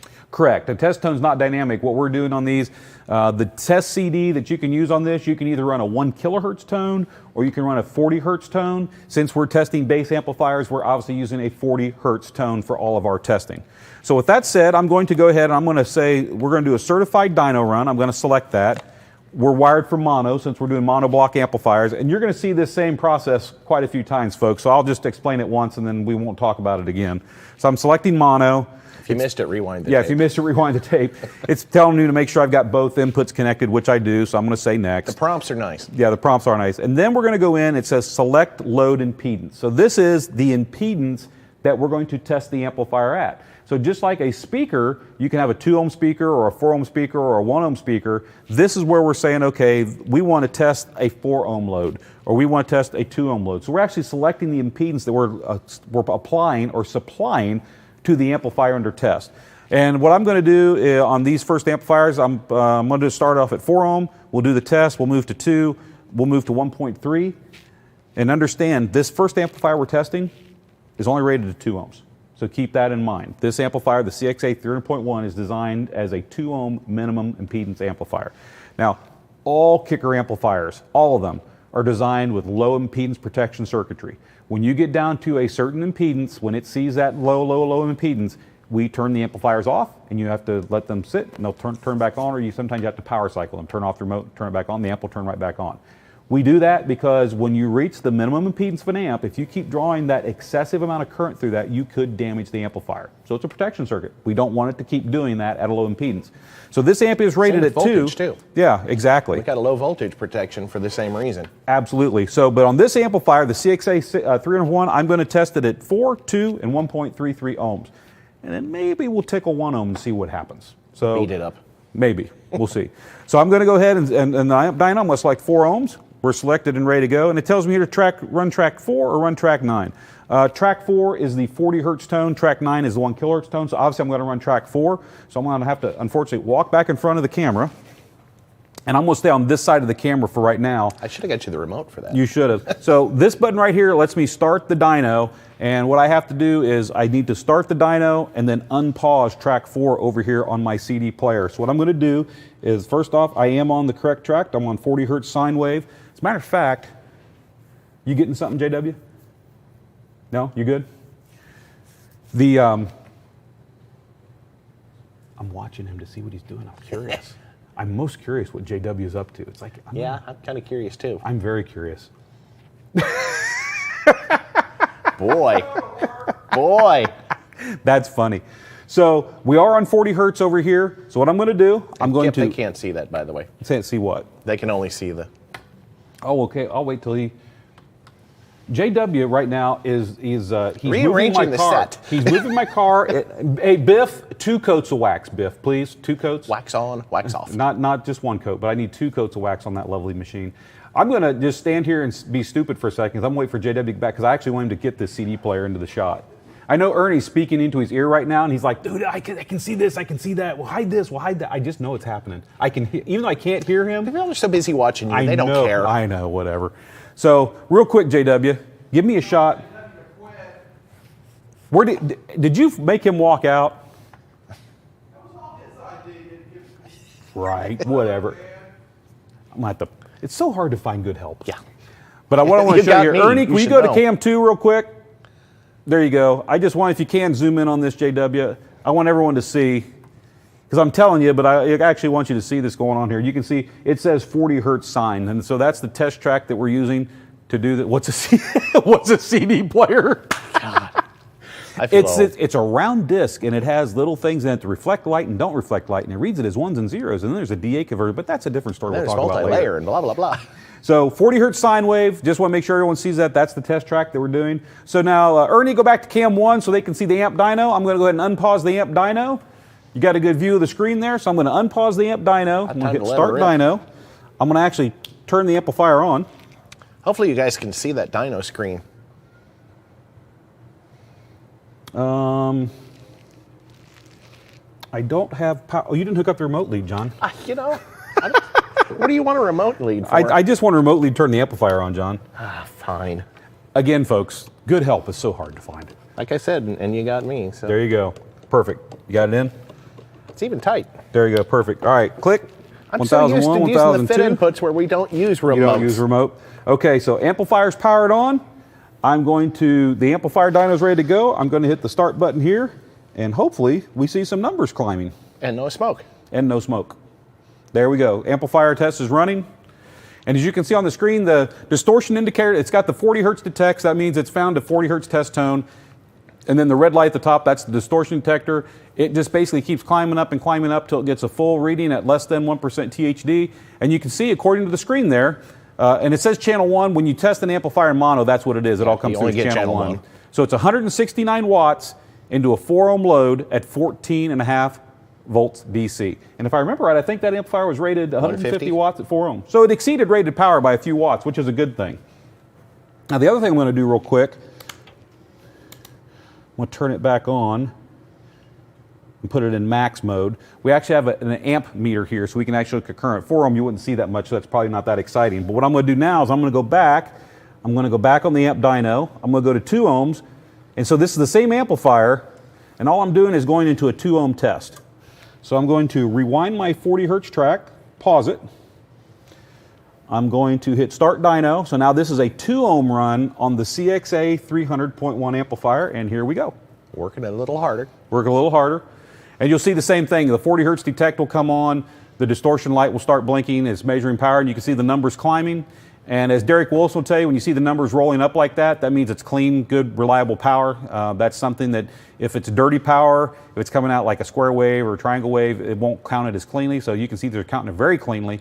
And here into a 2 ohm load, Which is what it's rated. we're seeing 299 watts into a 2 ohm load at 14.42 volts DC. So I would say that's pretty darn good. Does what it's rated. Does what it's rated. And this is, again, these are the less than 1% numbers. So now what I'm going to do is I'm going to go back to the CD player. Now, which numbers are they published? On these amplifiers, that's the 10% numbers, I think, is what are published. So we'll get to that in just a second. Which is industry standard. Correct. So I'm going to go back here. That was the 2 ohm. Now, this amplifier is only rated for 2 ohms, folks. But just to show you what this amp can do, I'm going to go into the 1.33 ohm test. So that's what I've selected here is 1.33 ohms. Should we have safety shields? Nah, we're good.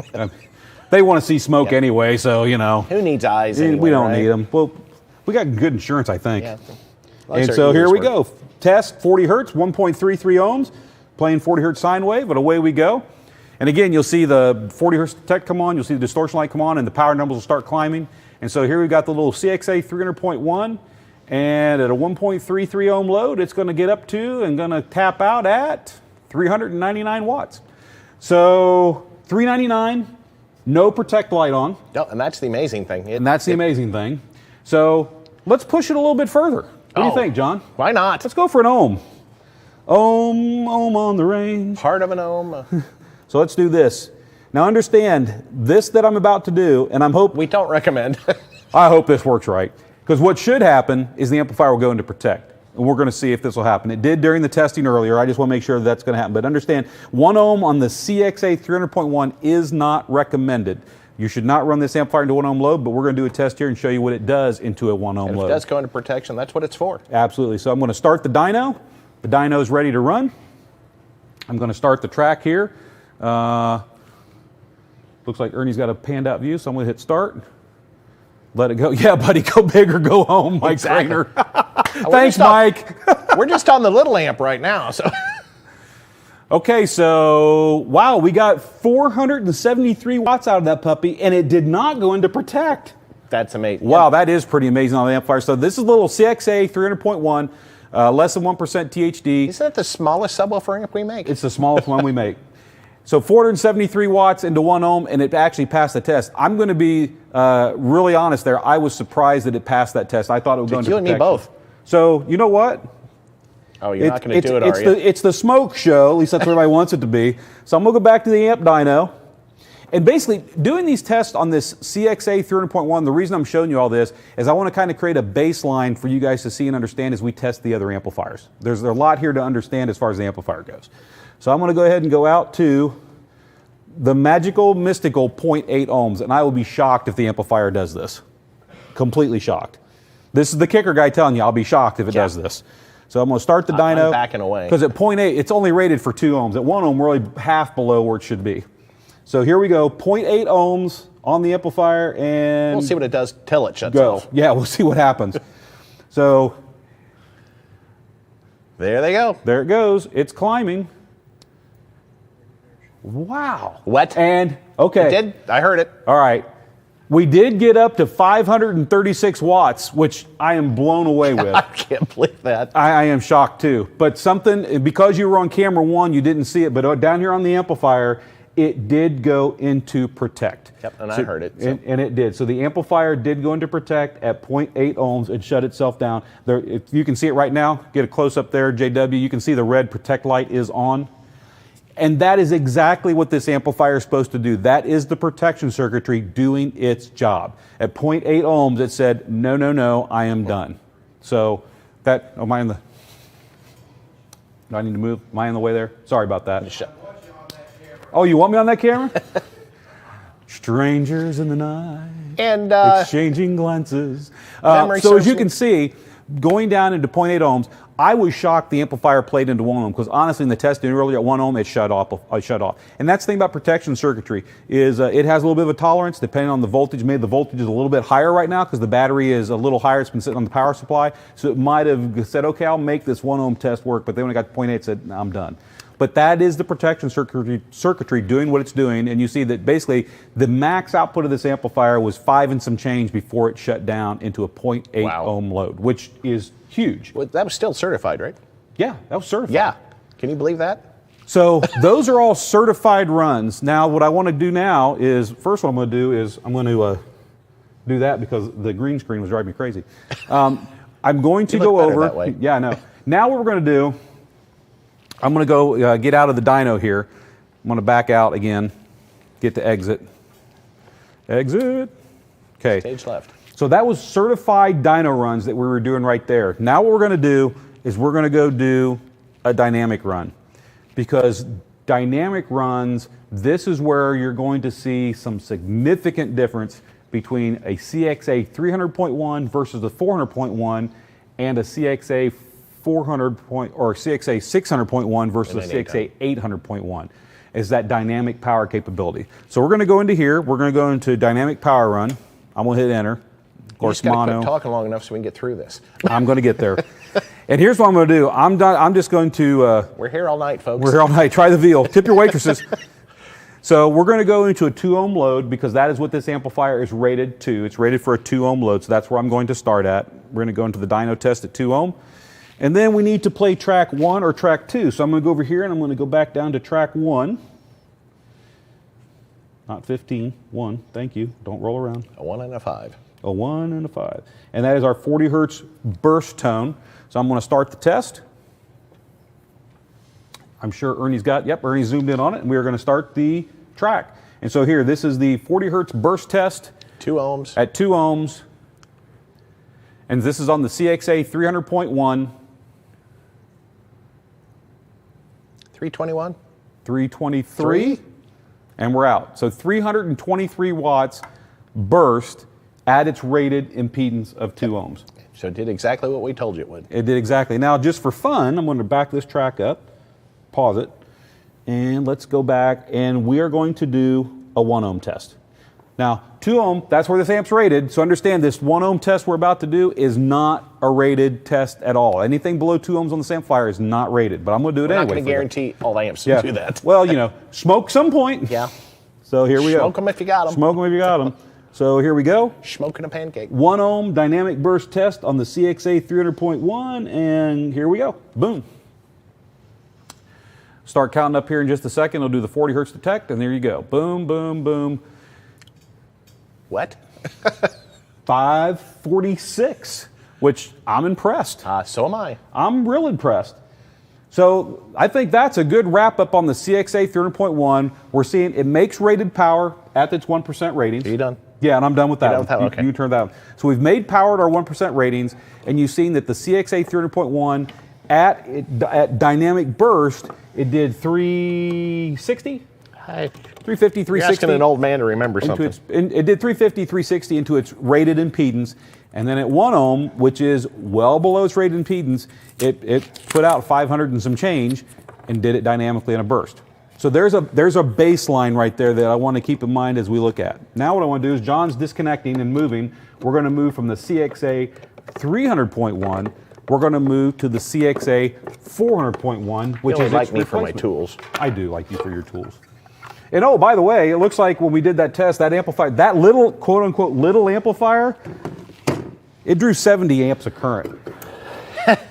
Yeah, That's so when we tell you, you know, when you think about 70 amps of current, even though it looks like it's a small amplifier, you need to use 4-gauge power and ground on that and proper wiring techniques. You have to. You want the RCAs on the input or the output? Input, please. You're always so picky. I know, I'm particular. So while John's hooking up that amplifier, I'm going to go back and I'm going to get back to the main menu so that we can go ahead and do another certified. So we're going to do a certified dyno run. We're going to start with the CXA 400.1. So basically this is the new, improved, remodified, retooled, redesigned version. And there's a lot of cool things to it. So we're going to there. We're going to go for mono. Even with all the modifications, we didn't change the price either. No, So we didn't. You know, more power, better input circuitry, better sound, and we did not increase the price. We should have had a whiteboard and you write down the power numbers as we did them. Yeah. Oh, well. Now you think of that. I know. I suppose you want some speaker wires hooked up. I do want some speaker wires hooked. And we're going to do the same thing on this amplifier that we did on the 300.1. I'm going to run it 4 ohms, 2 ohms, 1.33, and 1 ohm. And then we'll do the 0.8 test on this one too. Now, the CXA 300.1, it wouldn't pass that test. Well, maybe when we get to the 400 and the 600, I'll write them down somewhere. There you go. So let's go back up to track 4 because we need that track. Amp is on. Amp is on. Okay, we are getting ready here. We're on the 4 ohm test. This is a certified dyno run. We're going to start the dyno test. Amp meter is set. Bada boom, bada bing. 3, 2, 1. And here we go. So again, you'll see the 40 hertz detect light comes on. That means it's found the signal, and the distortion lights will come on. And this is at 4 ohms. And if I remember right, this amplifier is rated 150 at 4 ohms. Is that correct, John? Yep. Okay, so we're pumping out 174 watts certified. So I'd say we did very well there. I'm going to go ahead and back up this track. Just pause button. A little bit higher than the 300. A little bit same higher. impedance. So we'll go back and we will do, and ironically, let me reset the meter here. There we go. Kipper, the meter reader. Meter reader, I got to reset that. So let's go to 2 ohms. Start the dyno run. And again, same thing, 40 hertz track. Here we go. Certified dyno run, 1% THD. And we're climbing up. We're at 14.5 volts. We're at 308 watts into a 2 ohm load, still trying to pump a little more out, and test is over. Amplifier's rated at 300 watts at 2 ohms, and it did it. Obviously, it did 300 watts at 2 ohms, at 308 watts into a 2 ohm load. So that's really good. We've made it exceeded 4 ohm rating, it exceeded 2 ohm rating, and now we're going to do. What do you think, John? Should we go for 1 ohm? Yeah. That's where it's rated. Let's stop at 133. I just want to try this. Okay. Because I think it's interesting what this amplifier will do at 1.33 ohms. 3 4 ohm coils in parallel. There you go. 1.33. So start the dyno test. This is the CXA 400.1, and this is at a 1.33 ohm load test. Josh Holden says CXA 800 is a 1K RMS amp all day long. Might be. Wow. All right, so what I want you guys to see here is we're testing this at 1.33 ohms, and the amplifier has exceeded rated power. It's rated for 400 watts. It's 413 watts into a 1.33 ohm load. And it pulled 50 amps of current doing that, John. Yep. So I thought we could talk about that since we actually put the meter out here. We actually pulled 50 amps of current. So almost the limit of 8-gauge wire. Yeah, I mean, at 50 run. amps, you're close. With a short run, you might get by with it, but so I'm going to reset the Always meter. use good wire. And we're going to go to the magical 1 ohm that everyone wants to see. Okay. Are you going to stop there? I'm going to rewind my CD, pause it. I'm just the monkey flipping the switches. Good thing that's not an 8-track because you can't rewind those. Click, click, click, click, click, click. Go to the next channel. Okay, here we go, folks. 1 ohm on a CXA 400.1 amplifier. Test in progress. You'll see the 40 hertz detect come on, and the same thing as before. Running it up, nice clean roll up on those numbers, looking really good. And the 400 watt rated amplifier is doing 498 watts into a 1 ohm load. So I would say this certified, amplifier, right? and that's certified. That's not dynamic. So this amplifier is actually putting out about 25% more power into its 1 ohm design, about 25% more than what it's rated. And that's really, one thing here at KICKER, we always strive to make sure our amplifiers do rated power and then some. And the CX is our entry-level amplifier. And That's as you can see, $150 amp. yeah, that's a $150 amplifier, and it's exceeding its specs, no problem whatsoever, along with all the other things we build into it, like the fit inputs and a great signal-noise ratio, everything we put into these amplifiers. So that's at 1 ohm. But hey, I'm not done. Neither are you. Let's drop it down to 0.8. Now, 0.8 on the CXA 300.1, it made some power, but it went into protection. Let's see what happens on this one doing the same test. So we're going to go into 0.8. Ernie, you want to come back to cam 3? There you go. Thank you, sir. So we're at 0.8 ohms. That's the test we're going to do. Enter. We're ready to go. Go over and get my track. Okay, here we're ready to start the dyno test. So the dyno is ready to run. Here goes our 40 hertz track. And again, this is into a 0.8 ohm load on the CXA 400.1. A little below recommended. A little. Yeah. 569 watts out of the little CXA 400.1, and it stayed out of protect. It stayed fully operational. So you can see this 1 ohm amplifier, it operates into 1 ohm, no problem at all, and even slightly less, it drops it down to 0.8 ohm. But I know what everyone out there is thinking because you got smoke on the mind. So does John, you just don't know it. What if we were to go to 0.67? You want to try it? That low? Why not? I do. You want to try it, John? Yeah. Let's do it. So we're going to go down to 0.67 on this and see what happens. And once again, just to reiterate, this is certified power. Yeah, this is certified power. This is not dynamic. This is certified power. And we are going down. Hey, Ernie, capture this so they can see it. So we're at 0.67 ohms. That's the test that we've selected, 0.67. We'll go ahead and hit enter. And I will be surprised if this amplifier passes this test. Because really it shouldn't. The protection circuits should kick in and keep it from doing it. It's probably going to be like an old man and pass gas. Probably. Here we go. 0.67 ohms on a CXA 400.1. Go, baby, go. Detect light's on. It's coming up. It's climbing up. Yep. Going to protect. There, when to protect. I can tell it when to protect. Yep. Yep. And so you can see right here the amplifier. Maybe you can see it here. Ernie, come to cam 2. Oh, okay. Thank you, sir. You can see the red protection LED is on the amplifier, which it's doing what it's supposed to do. It shut the amplifier down at well below its rated impedance. Now, what I want John to show you is, hold on, power cycle it. So Off. turn off the remote. Back on. Turn the remote back on. And Did in it live? 3, 2, boom, it's green. So what I'm going to do real quick, just to show that it did, is, let me pause this here. Yeah, we need to do dynamic. We're going to do the 1 ohm test again. Oh, fine. Oh no, let's do the 0.8 test. I like the 0.8 though. Let's do 0.8. Okay. Okay, here we go. This is the 0.8 test, and of course, this is the amplifier that just went into Protect, and we designed these amplifiers to go into Protect and come out of Protect and just keep on going. That's what the protection circuit is for. And so here we go at 0.8 ohms. 569. 569 watts out of this little CXA 4.1 amplifier at 14.24. It takes a licking and keeps on ticking. And 76 amps of current draw. That's So I'm going to go ahead and reset the current meter. And now, like you said before, let's do a dynamic burst test. Which should be what the ratings are going to be Correct. based off of. So we're going to go into here. Let's go back. Let's exit.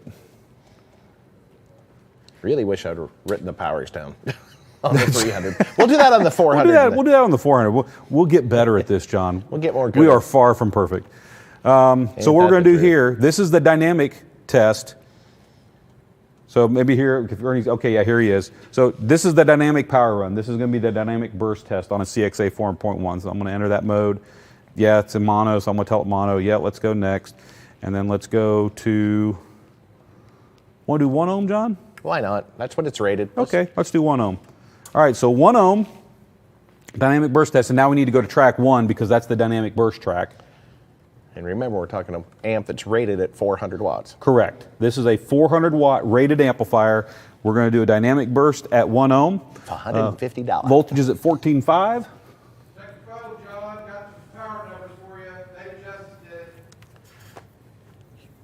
David, that's my phone. Well, good for him. Now, that was nice of him. Hey, my phone's actually up there with you guys. So, as you can see here on the test, the dynamic burst test of the CXA 400.1 into a 1 ohm load, Really? we're getting 553 watts Really? out of it. 553. That's like almost 35% more than It's way more than comes out. But that's at 1 ohm, and that's at rated, and that's what I want to show you guys. But you know what? 45. I'm just silly enough Yes, you are. that I'm going to do a burst on this at 0.8. So I'm going to go back in. I'm going to come down here to 0.8, enter. We're going to start a dyno test.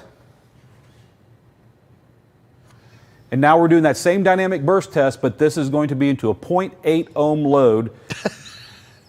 And it's 630. It's still on. It did not go into Protect. 640. Wow. So into a 0.8 ohm load, the little CXA 400.1 did 640 watts dynamic power. Now, since you say you got the numbers, what was the dynamic power I'm still on the getting there. 300? All right. Which is, thank you, David Justice. For Yes, appreciate taking it. care. Thank you, David Justice, for doing that. We certainly appreciate you taking care of that and getting those numbers for us. So I've got at 2 ohms, it did 299. Okay. At 4 ohms, 169. 1 ohm, which we don't rate at 473. Which is still great. Yeah. And what did this one do at 1 ohm? This one, 560. 569 in the Yeah. dynamic So burst. they're definitely built to last. Yeah, so basically what you're seeing is, and there's a reason why I'm not just stressing on certified power, which is what's important, what's it do at 1%, but also what's the dynamic burst, and here is why. Oh, we're going to change cameras. I got to learn to follow the red light when I'm standing up. Oh.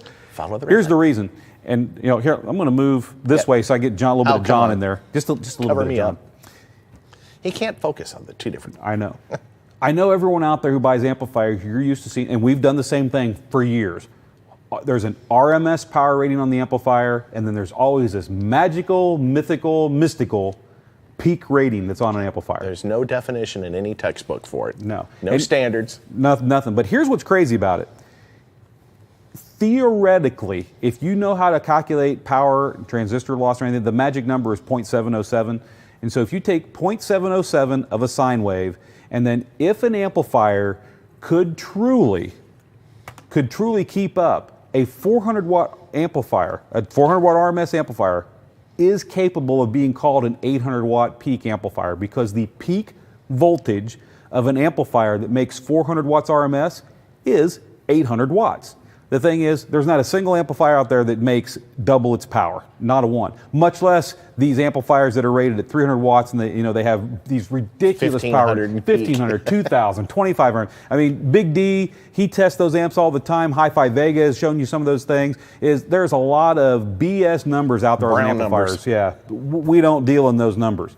But we do use a peak power number. We use the one that's technically correct, which is double RMS, because by the math, that's what it would be if you go by the math, okay? But what we're moving to as a company, and we've just started doing it in our marine amplifiers, and you're going to see it as we continue to change our amplifiers into new models, is peak power ratings on amplifiers are going away. Yay! I am so excited for that. I know you are. I do not agree with that power rating at all. Never have. So we're not going to deal with peak power ratings going forward on our products. We've started it because the newest amps that got rolled over were our new marine amps, and that's why if you look at the outside box on marine amp, it says how many watts RMS, and then it says dynamic power. And guess what? Dynamic power is real. You can measure it on an amplifier dyno, you can measure it in a lab, you can measure on an AP1. These are all real numbers that you can measure, and it's really telling you something about the performance of the amplifier. That when the amplifier is not stressed or taxed out and giving you full power all the time, starved for current, and it's sitting there and you're playing music and a dynamic transient comes along and it needs a little extra power to reproduce that sound cleanly, that amplifier can. Dynamic power is measurable, dynamic power is real, and that's kind of something like headroom. It's absolutely headroom. Bingo, John's all over it. It's called headroom on an amplifier. And so that's one of the reasons why I wanted to really drive home this RMS power, which is really what this certified dyno run is showing you. That's kind of what everyone calls RMS on an amplifier, less than 1% THD. And then dynamic, which is what an amplifier can do in an instantaneous burst and then come back down. We've shown you that the new CXA 4.1, besides running into a lower impedance, and the lower impedance doesn't make that amplifier better, it's just more people want to wire their speakers up and 1 ohm seems to be a configuration they like. So we've done that. We've gone to a 1 ohm design. Because remember we said 1,000 watts at 1 ohm is the same as 1,000 watts at 4 ohms. 1,000 watts. It's 1,000 watts. But being able to go down to 1 ohm makes it more friendly for a lot of the wiring you guys are doing out there on subwoofers. And you can see that even though it's rated just 100 watts more on paper and it's at 1 ohm, but really the dynamic power capability of this amplifier is even greater than the previous one. So that all has to do with the power supply design and things that our own in-house guy, Fernando, has done to the amplifier. So shout out to him. He does a fantastic job on these. Absolutely fantastic. If you like what's going on here, you're going to love some of the new stuff coming down the pike. It's going to be fun. You're going to love it. So with that said, that's the first comparison we want to do, which was the 301 to the 401. John, let's pull that off. All right. And let's move to the CXA 600.1 amplifier.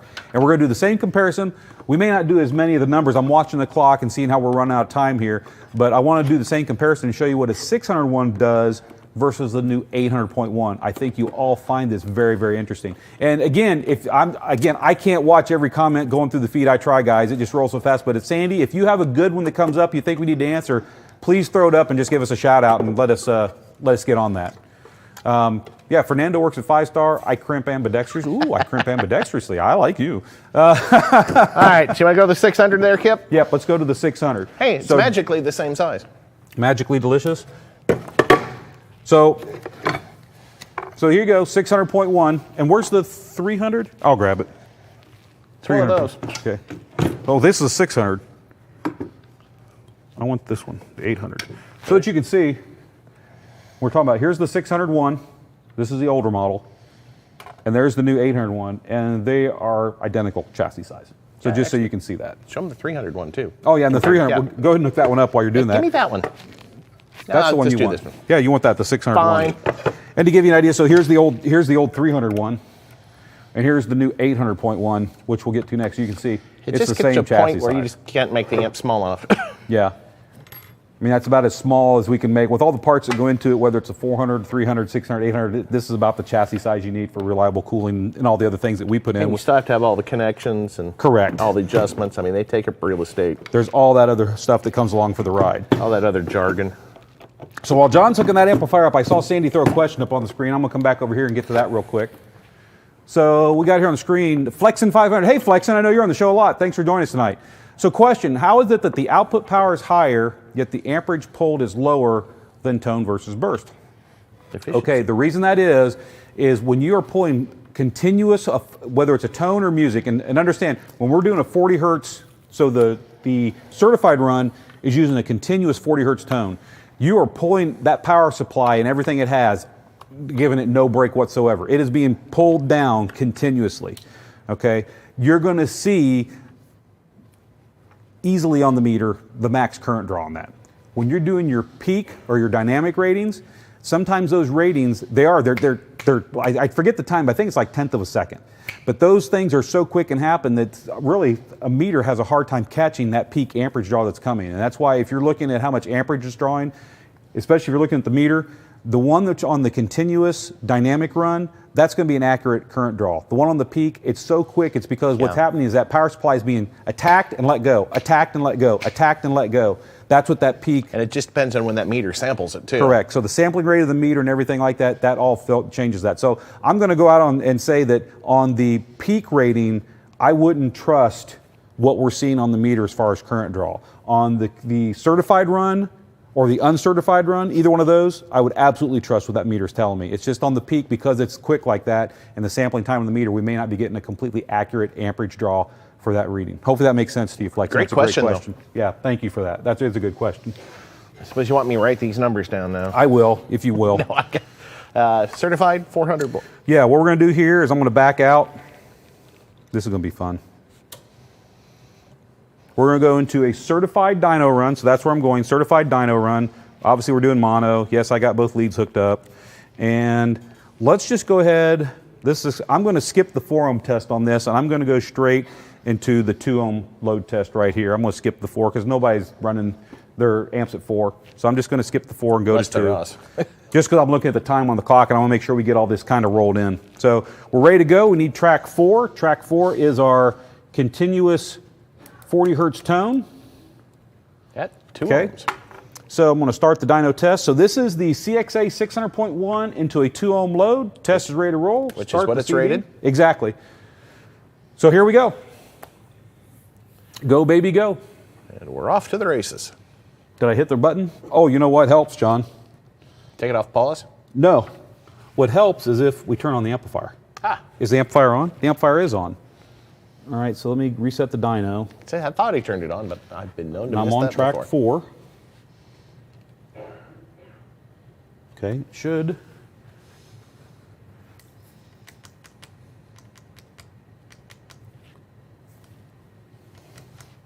It is live, folks.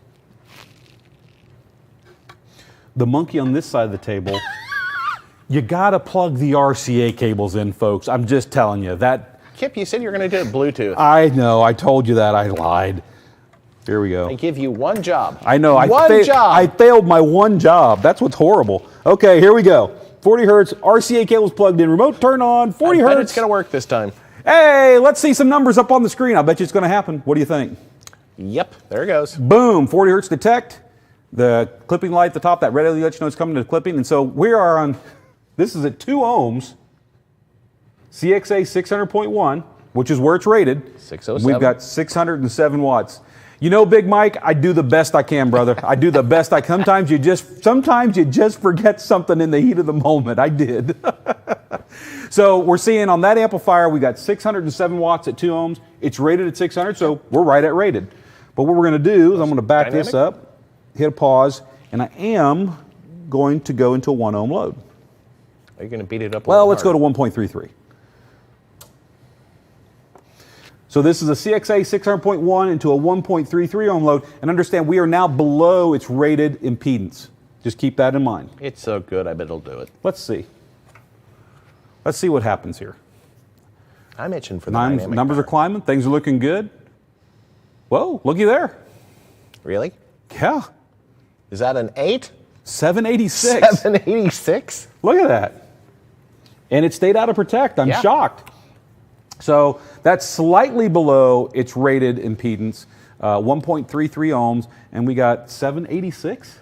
John's keeping track of the numbers now, which is a good thing. I learned to write. We catch on quick. So as you can see, this amplifier well exceeds its output capability.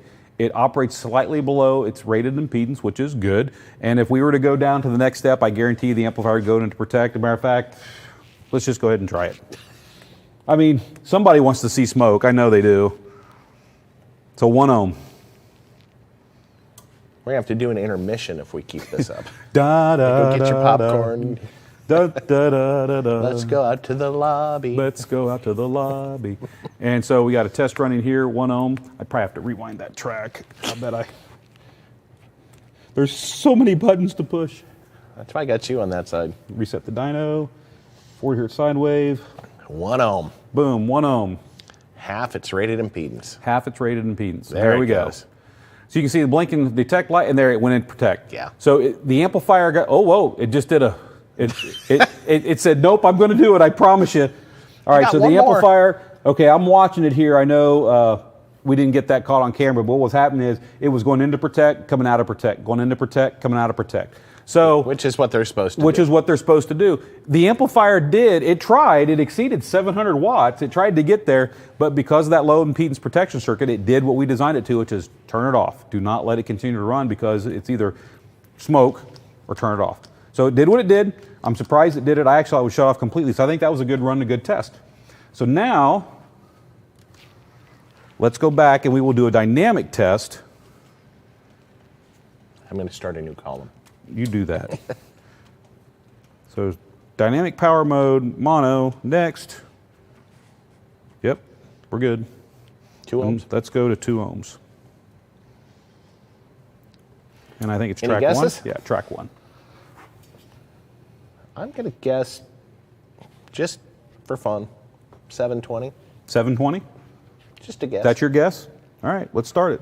Amp dyno started. We're now on the burst track. Here we go, 3, 2, 1, and the CD starts playing.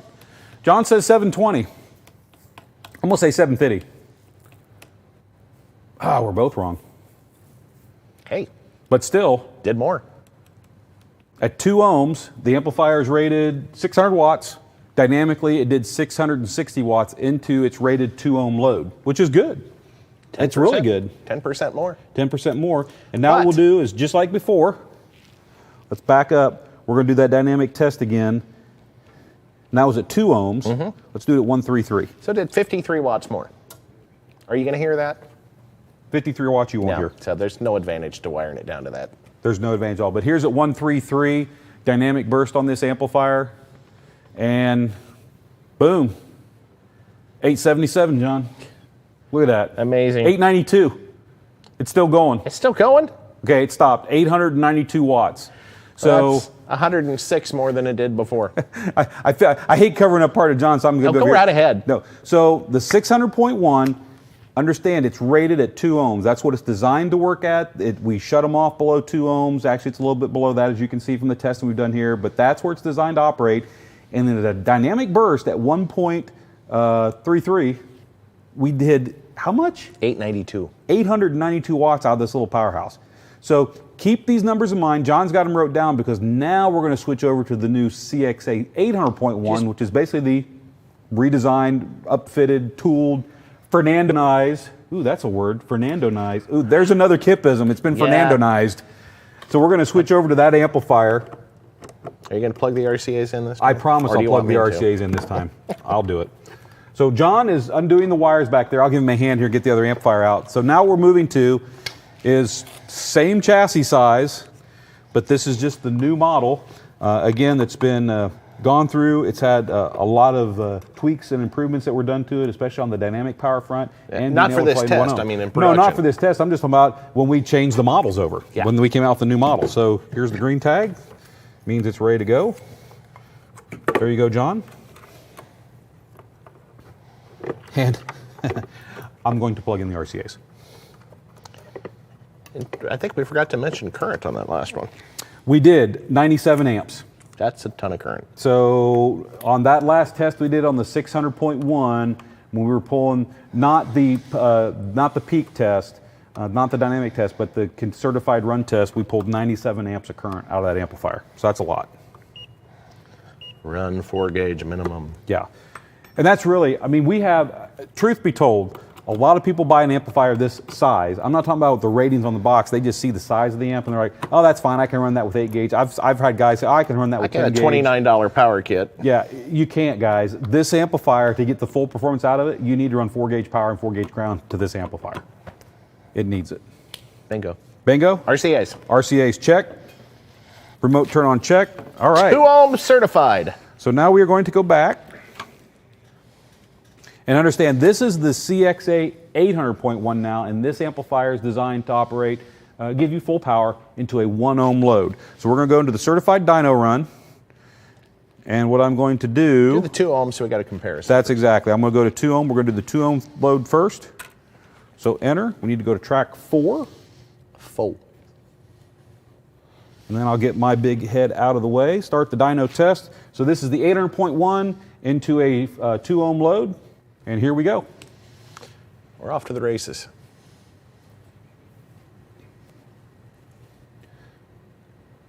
That happened fast.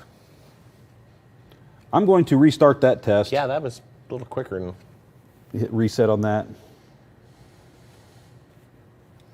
Okay. Let's do that again. So here we go again. 2 ohm load. Track 4. Bada boom, bada bing. There we go.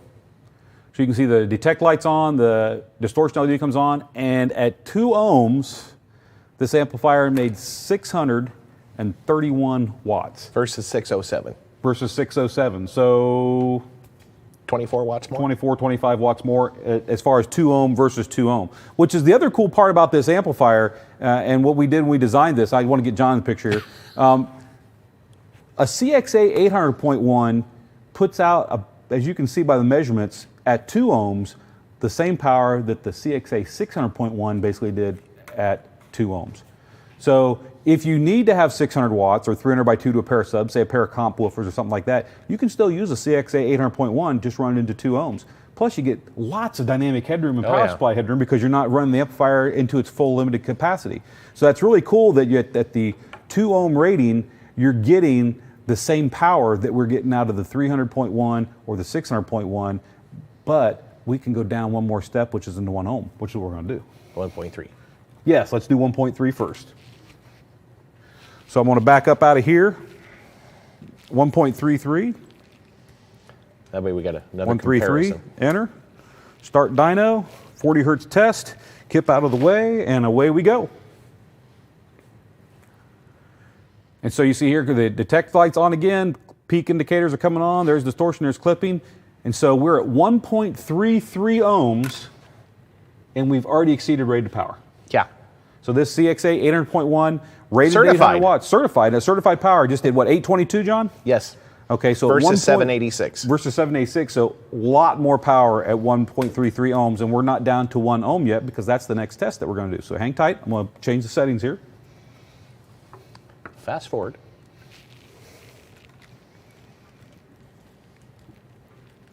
Okay, 1 ohm. And here we go. This is going to be fun.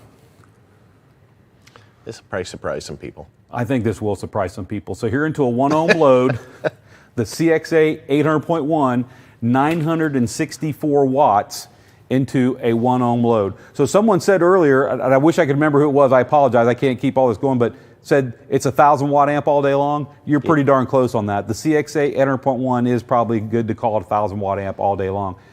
Here we're at the 1 ohm rating. We're doing 964 watts. But John? Go ahead. Let's go a little lower. You want to do it? Yes. I do.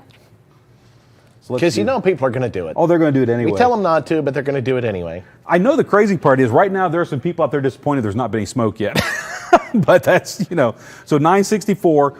Let's go down to a 0.8 ohm load. So understand this amp's rated for 1 ohm. We're now going down to 0.8 ohm.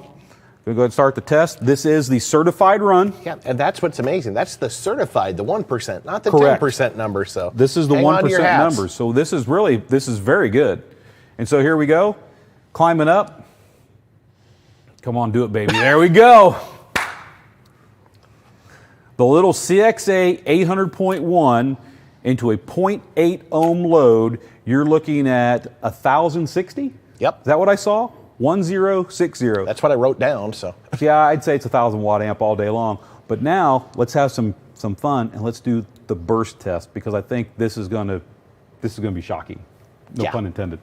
This is fun. you're going to skip dynamic and go right to burst. Yes, I'm going to go right to burst. I know we're running short on time. We're having too much fun. You know what? We need to start the show earlier. We need to start the show. As some of the people in the feed have always said, "Oh, just make it a 2-hour show." I'm like, no, we're trying to keep it at 90 minutes, but we still do a our 2-hour best. show. We're horrible. We do the best we can. Okay, so now we're going to do the dynamic power run. I don't know if Ernie's back over here, you can see, but I've switched down to dynamic power run here. That's where I've put the dyno. You go into there. Obviously, it's mono. We got both leads connected up, and back. I selected the wrong 1 ohm? Yeah. We're going to do 1 ohm. Since that's what it's rated. What it's rated. We're going to do 1 ohm. Okay, so this is going to be that dynamic run into a 1 ohm load on the CXA 800.1 amplifier. I'll hit the start dyno and get out of the way, and then I'll start the CD player, and Ernie can get the dyno up on the screen. Now, the 600 was maximum 660 watts. Was 660 the maximum on the 600? Yeah, okay, on its rated. That was its rated, 2 ohms. What? 1166. 1,166 watts into a 1 ohm load. That's And almost literally double. now, a JW, 600. get camera one, or either one, if you can get can you get the amp meter here? So as you 100. can see, don't let the size of the amplifier fool you. That little puppy right there just pulled 144 amps of current to make happen what it just had to happen. So 4-gauge wire on this amplifier is an absolute must. Yeah.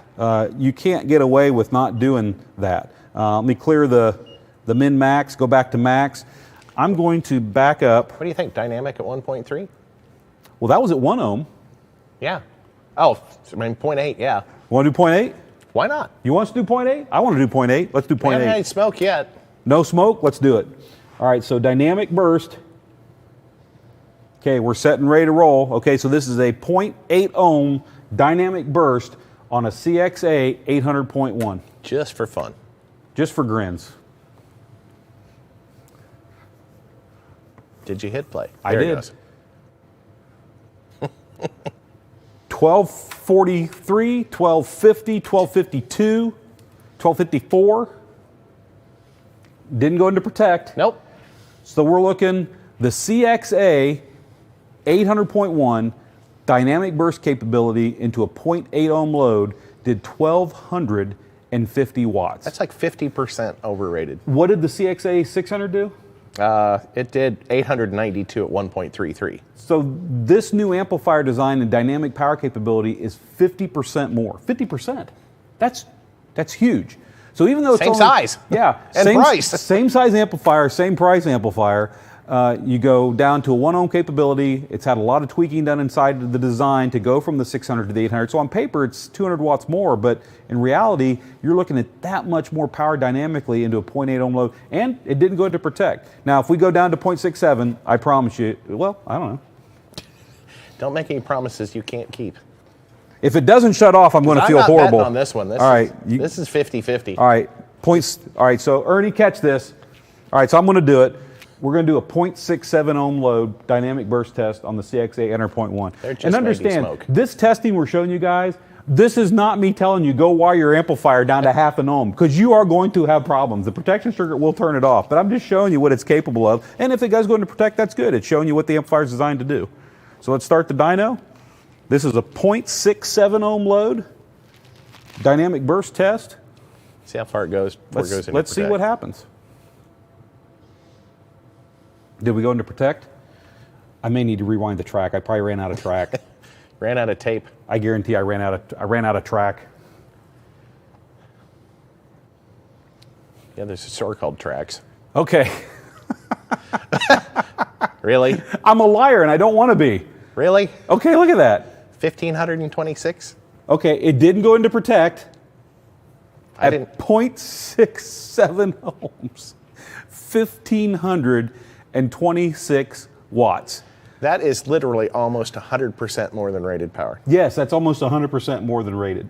So what's cool about this, and the reason we set up this test on these 4 amplifiers, is it's really, we're kind of creating that bridge and we're getting everyone to understand where we're going with our amplifier power ratings. Is number one, we are designing our amplifiers with more dynamic headroom. The new Marine amplifiers that out have more dynamic headroom in them than they've ever had before. The CX amplifiers, the 400 and the 800, have more dynamic headroom than they've ever had before.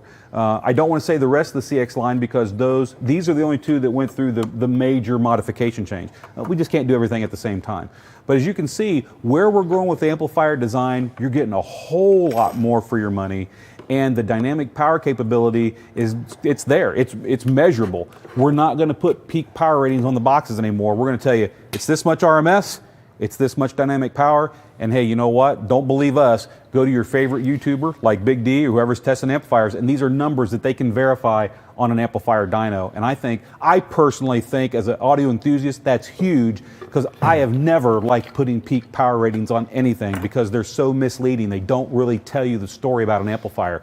These numbers tell you the story about an amplifier. So are there any questions about the testing that we just did? Does anybody have any extra?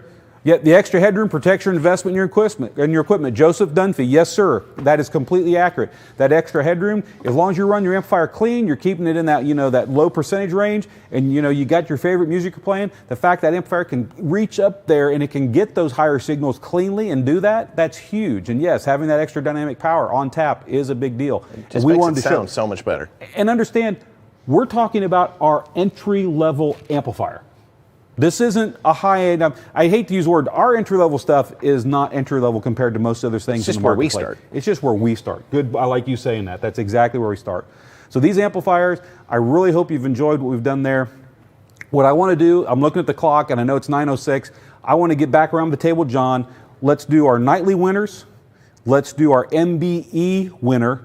And then for those of you who are true, die-hard, old-school bass heads, we're going to do one more amplifier dyno test, and we're going to do the whole thing. We're going to show you how to set the gain overlap and everything using the meter.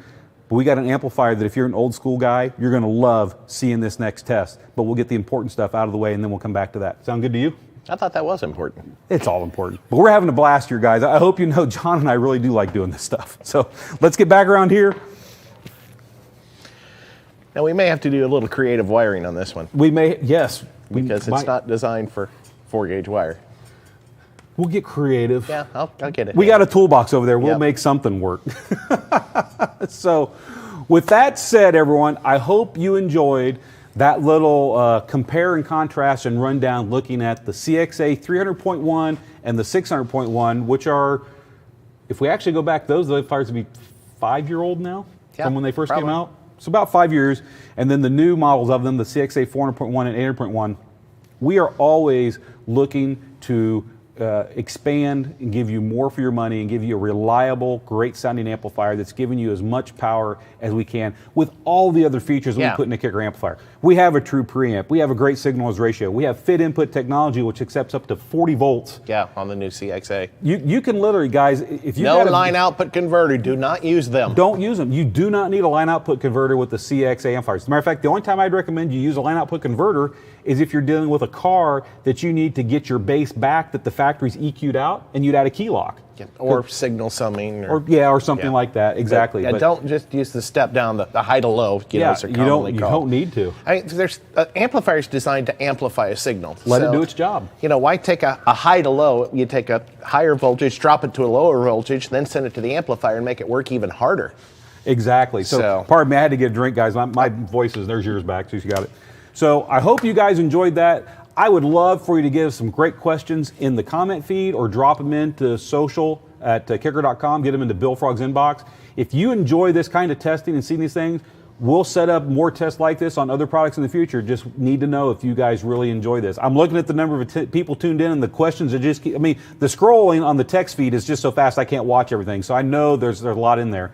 So thank you for that. I hope you enjoyed it. I know we're running a little bit long, but this is the part of the show where I think we get one of the best things. If they're regular viewers, they're used to it. If they're used to it. This is the part of the show where I actually go, hey, Bill, do we have some winners? Yeah. And he gives me a yeah or the proverbial yep. So, Bill, tonight, third place, EB200s, pair of koozies, other goodies that come along for the ride, and a Kicker shirt in your choice of sizes. That's going to be the winner for third place. Something for all of our winners tonight. Keep in mind, when you win Bill Frog will be reaching out to you tomorrow with an email. When he reaches out to you, what you need to do is reply, and we need you to reply within 7 days. It's not very often that it happens, but if you don't reply within 7 days, we go ahead and pick another winner for that prize. I thought we got it. Shh. Don't tell that, John. It's a secret. It's not like the leftovers, but it's kind of. Yeah, you got that tonight. I did get that tonight. So we need you to reach out and verify. We've only had it happen a couple times, and we had to knock on people's doors a couple times. And then we did have to give a prize to someone else once. So please, 7 days to reply. When you reply to Bill Frog, need your shipping address. It cannot be a P.O. box. We can't ship to a P.O. box. We also need you to send us your phone number, whichever phone number you want to get communicated to on if we have to reach out to you or the shipper has to reach out to you. It doesn't matter if we send it to you, FedEx, UPS, USPS, DHL, or carrier pigeon. If they can't find your address, if there's incorrect information in the address, or they need to contact you to come pick it up at the hub, they need to contact you. And this is probably one of the more serious parts of the show. I promise you, your phone number is not used for any other purposes, marketing or otherwise. We simply need it to go into the shipping forms. And last but not least, confirm your shirt size. I know sometimes you're out getting that drop-down box, you might have hit the wrong shirt size. If you're a guy like me, you never look good in a medium. So if you need a large or an extra large, just confirm your shirt size because make sure we'll get you the right one. So with that said, third place tonight, Bill, who is our winner? Dun, da, da, da. Winner number 3 is Kenneth H. from Georgia. Kenneth H., first off, thank you for tuning into the show tonight. Congratulations. Hope you enjoyed it. John and I have had a great time going over this stuff with you. And congratulations, like John says, for being a winner. And for hanging in there. Yeah, and for spending some time with it. We sure appreciate it. That brings us to winner number 2. You're going to get the shirt, you're going to get the koozies, and you're getting a set of Tabor 2 wireless Bluetooth headphones. Nice. Great product. I own them all. Yeah, They're all good. I mean, when we come out with a new product, I have to buy it. Just Yep, try you it. and me both. So with that said, Bill, who's winner number dos on tonight's show? That's still third. Winner 2, Derek B. from Texas. Derek Down B., south. congratulations to you, sir. Thank you for tuning into the show, and congratulations for being winner number 2 tonight. Look for the email from Bill Frog tomorrow. Reply with the information. We will get your prize out to you ASAP. And that brings us to winner number 1 tonight. Green. And then he's behind the camera, so I'm not trying to put him on the spot, but is the winner tonight, are they getting the amplifier we just dynoed? Is that the one they're winning? It is, isn't it? It's not. You got another one? Yes. Okay. So the winner tonight, first place prize, as we said. Something. Yeah. You are going to win the koozies, you're going to get the t-shirt, and then you're going to win one of these fantastic CXA 800.1 amplifiers. Like we said, amps are hard to come by. JW, were you able to get a new one of those? Or No, but I'm going to hand pick. Okay. JW, his words exact, he's going to hand pick. The one you get, it'll probably look like brand new. It means it came back in for refurb or B-stock. It's going to come with the full same warranty that you'd get if you bought the amplifier new. And if you get this hooked up in your car or your girlfriend or your wife or wherever the amplifier may end up, I know, based on the testing you saw tonight, you're going to be real happy with that amplifier. Yeah, it's pretty surprising. Yeah. And, we're willing to do this live with, our products. And that's what's cool about this. I hope you guys appreciate this. All this testing we do, we set it up. Who else does this? How many people are this nuts? But it's fun, and we know if something's going to go wrong, it's going to happen live, and we're okay with it because this is real world, and we want you guys to see it. We know what we put our Nothing's amplifiers ever through. gone wrong around us. You know that, kid. Never. He never. meant to say always, but never and always are interchangeable sometimes. So with that said, who's the lucky winner of the CXA 800.1 amplifier tonight, Bill? Please show me. Oh. Aaron S. from Massachusetts. Way out there. Way out there. Aaron S., congratulations. You are the Probably winner cold tonight. up there right now. I bet it's a little bit frisky up there right now. You are the winner of the CXA 800.1, the t-shirt, the koozies. We sincerely appreciate you tuning in. Hope you enjoyed the show. It's fun. We love. This is just one little way that we can give back to the entire community who's your love and passion for great sounding car audio. It's a way that we can give back, and we certainly do like doing it. But this brings us to I forgot about that one. Thank you for telling me that. Before we get to the next drawing winner, which is going to be MBE, John, okay, I'm going to... I messed up your whole station. You Sorry. did. It's okay. Ernie, do you have a picture of the catalog? The catabook? Bring that up. Put it up on the screen and then drop... Oh, you've got the pictures of the entries? Yes. Okay. So if you're a regular in the show, you know about 3 weeks ago, maybe 4, we ran a pretty short contest where we asked you if you had current generation kicker product in your car, boat, UTV, ATV, whatever it was, if you had current gear and wanted to, snap a picture of it, send it along to us, and we were actually going to choose one to go in our 2022 or 2023 product catalog.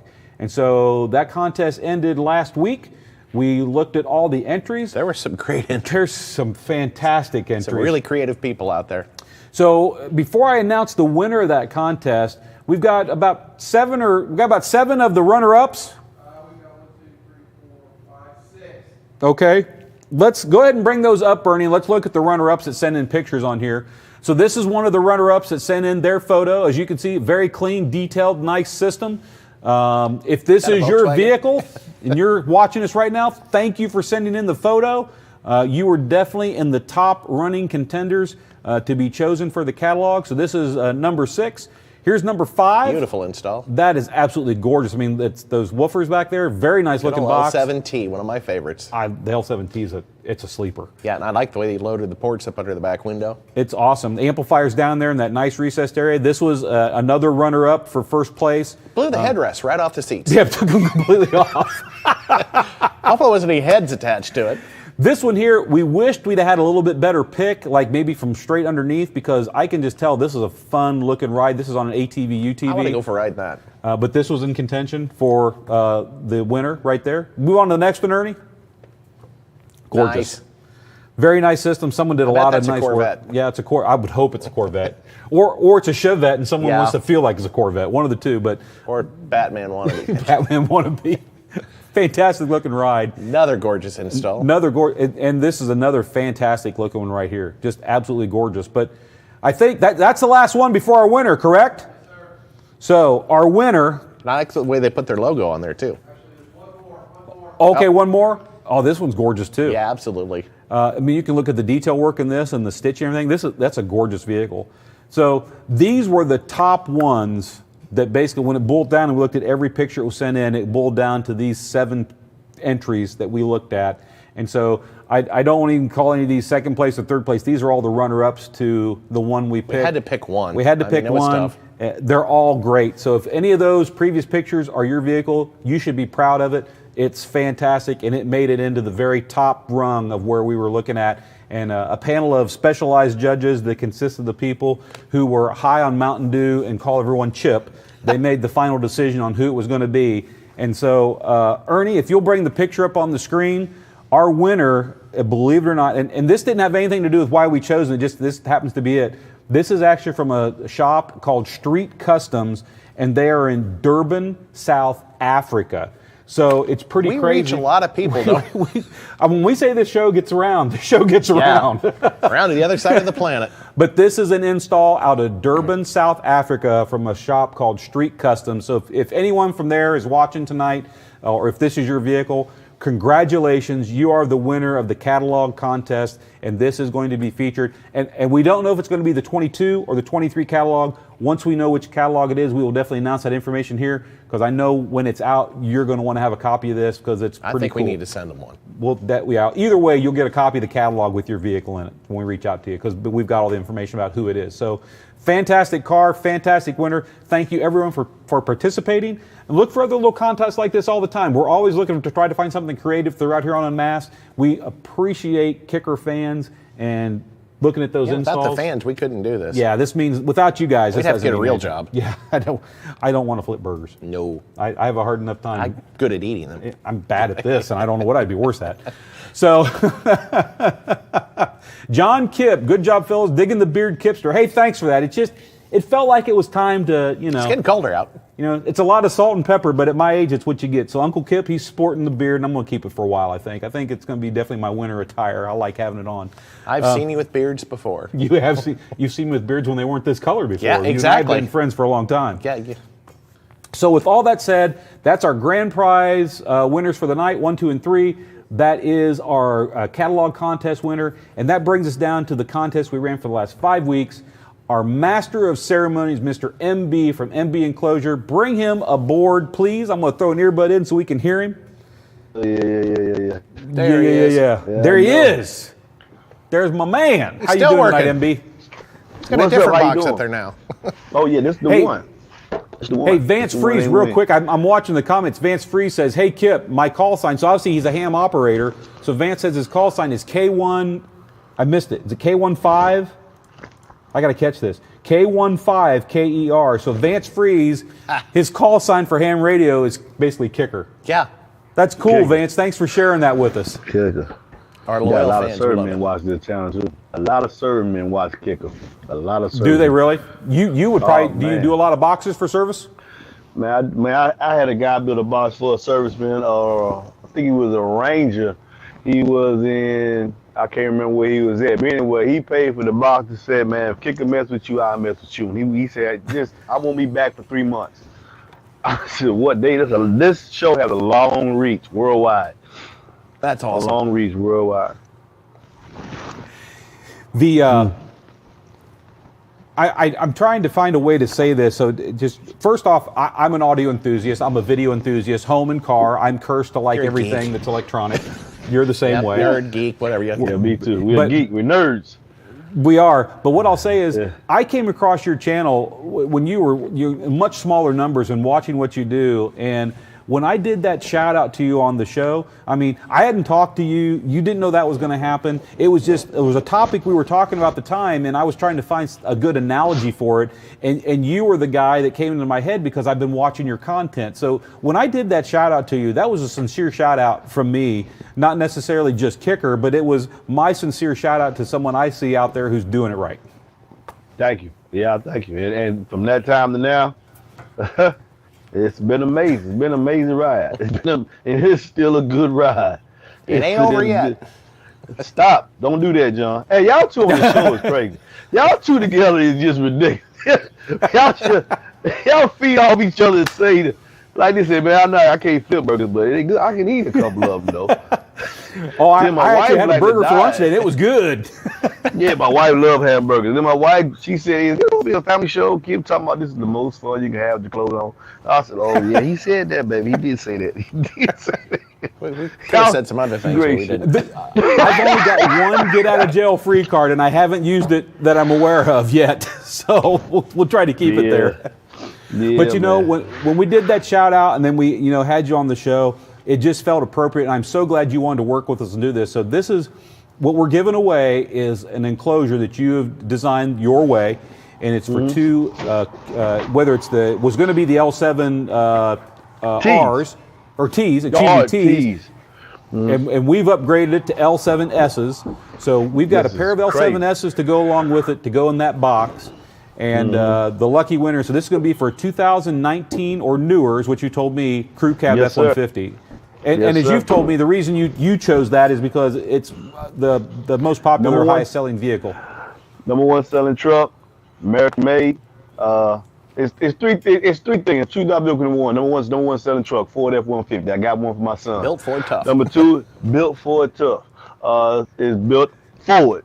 Ford's American, Kicker's American, and MBE's American. And the whole concept There of you Kicker go. reaching out to MBE in the garage is the American dream. It's just American. It's just so much American in it.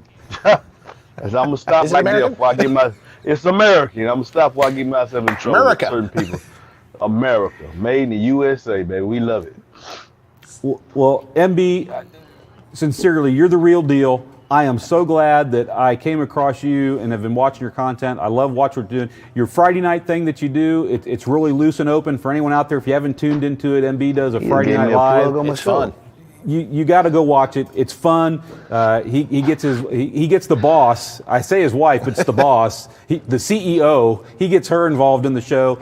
It's really fun. It's loose what he does. I watch the content when I I'm can. about the show on his show. Yeah, and so you really need to tune in and check him out. He's a character who knows what he's doing. I love watching MB. So that's a sincere shout out to you, man. I appreciate it, and I'm love you, humbled man. and happy that we were able to do this contest in conjunction with you. So I got to say Thank you. all I feel the same way. I feel the same way. I feel the exact same way.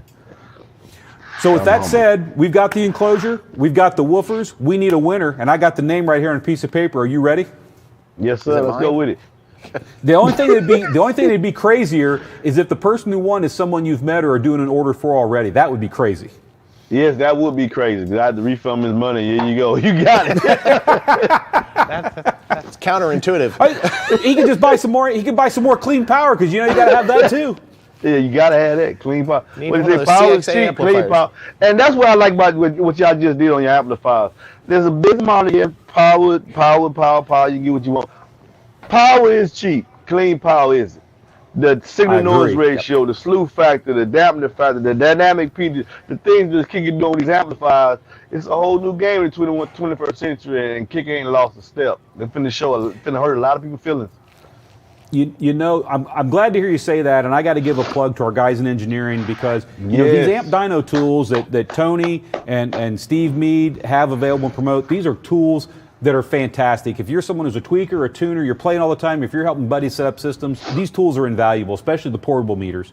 But I will say this, we're going to figure out a way to get it in the studio and actually do it here, but when we design amplifiers, there's a whole lot more to design a good amplifier than how many watts it puts out. There's so much more in that box than what people realize. One of the pieces of test gear that we use to design amplifiers and test everything, it's called an audio precision, an AP1, and we look at everything from slew rate to damping factor to signal noise ratio to you name it. There are so many things that go into designing an amplifier. Those are cheap machines, though, right? And you bring it MPB, and I'm not gonna call out any manufacturer, but this is what I will say, and I know this for a fact because we've got the amplifiers in and looked at them and tested them. There's a lot of amplifiers out there that make these big power numbers, but when you bring them in and you test them and you look at them, they're dirty. Some of them don't even have true preamplifiers in them. We always talk about the gain knob is not a volume knob.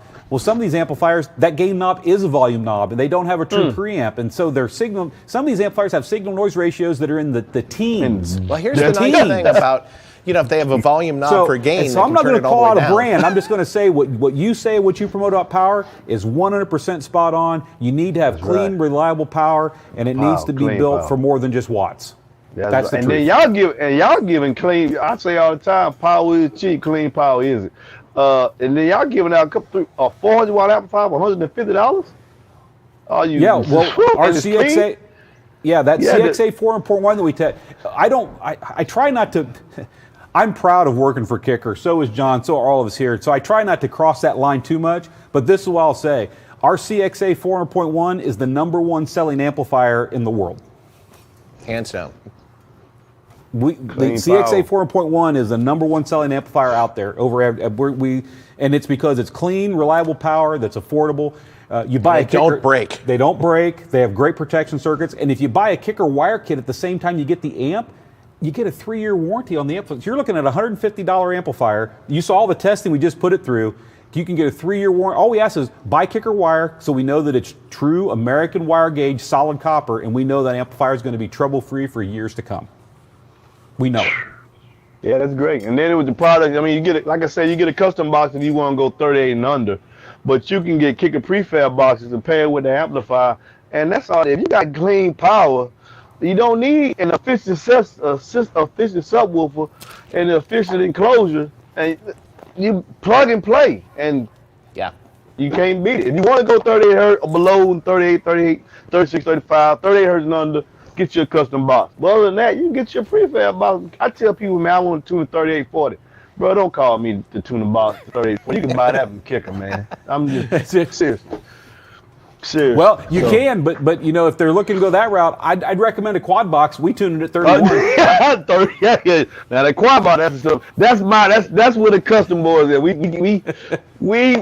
have to take our hats off and buy the Kicker on that 3100 quad box. It do what it do. It do what it do. That quad box is a box. Forget how it sounds and the speakers and anything else, but that box, how it's built, is worthy of what you guys do in the custom world because it's built to those same standards with the same materials and everything. And it's not cheap to build a good box, but that is a great box and it sounds fantastic. So that's the one box I'll say. The quad box, it's different. Yes, it is. Yes, it is. Y'all the only manufacturer that stepped out in the custom world, went down to what we call the underground, the not so strict mainstream, and said, hey, look, can our boy compete with y'all? And we all had, yes, he can. Yes, he can. He can hold his own with all of us. Well, here's the good news. We're going to give away a custom box by you. Someone out there is going to be a lucky winner. They're going to get a pair of L7S drivers to go in it, and I think it's time to announce the winner. Let's go. So who we've got here, first off, the winner's from North Carolina. So over in your neck of the woods. Yeah. Oh, who is Might be it? one of his customers. And the winner is EJ, and I hope I get the last name right. It's either Bogner or Bogneer. I ain't got it. That ain't B-O-G. me. Near. So EJ Bogneer from North Carolina. You'll get an email tomorrow from Bill Frog. So the winner out there, you are the winner of the MBE Kicker Contest, giving away that enclosure for a 2019 Crew Cab F-150. You're going to get a pair of L7S subwoofers. And when you get the email from Bill, you need to reply back. We need to know what amplifier you're going to use, because that'll determine whether we want to send you dual 4-ohm or dual 2-ohm subwoofers. It's your choice of impedance, whatever you need to make it work in your vehicle. And congratulations. And congrats. Yeah, thank you, John. Congratulations. So, MB, I appreciate Yes, you. I know you're a busy man. I thank you for spending some time at the beginning of the show and being here for the end of the show. You didn't even stop working while we were talking to him. I got a feeling that you and I are going to be doing some more stuff in the immediate future. What do you think? Yeah, I think so too, sir. I do too. I think so too. You're the genuine real deal. I tune into your feed and watch it. I recommend anybody who's into car audio and great sound do it the same, man. I love you. Thanks for spending time with us tonight. Talk to you later. Peace out. Take care. Yes, sir. Peace out. I love that guy. I really do. He's the genuine real deal. Absolutely. So, man, talk about a bunch of winners tonight. Here's what we're going to do real quick. Kip's going off the reservation. Again? Again. Still? They're going to fire me back here. Real quick. First off, boom. For those of you who are tuned into the feed still, if you reply in the comment section with hashtag unmasked, so # or hashtag, everyone calls it today, you've put # unmasked as a reply in the comment section, I'm going to put you into an instant drawing, and we're going to draw and we're going to get you a t-shirt, and maybe I can talk JW, have another pair of EB200s or something. We'll do something, but we're going to do, yeah, we're going to do it. Okay. We're going to do it. He's over there shaking his head no, but we're going to do it. I think he's ignoring you. It's actually a new function of StreamYard where we can actually draw instant winners based on if we put a keyword for you to enter. So, man, if you want to enter this contest, just all you got to do is put in hashtag unmasked. That'll enter you in the contest, and we'll draw one more winner tonight just because we can. I think that's going to be fun. So I want to see. There you go. Unmasked. There you go. Keep throwing them in the feed. I see people rolling them in here. Put in hashtag unmasked. Yeah, Bobby B. We did a test earlier today to make sure this worked. Bobby B won a T-shirt today. So if Bobby B wins again, we may have to. We got to rig it so he doesn't win somehow. So I told you guys, and we're running late, and I know we are, but we're going to do this as quick as we can because I promised all you old school bass heads this, and you've got to see this. This is the last amplifier we're going to dyno for the night. And John, should I grab it?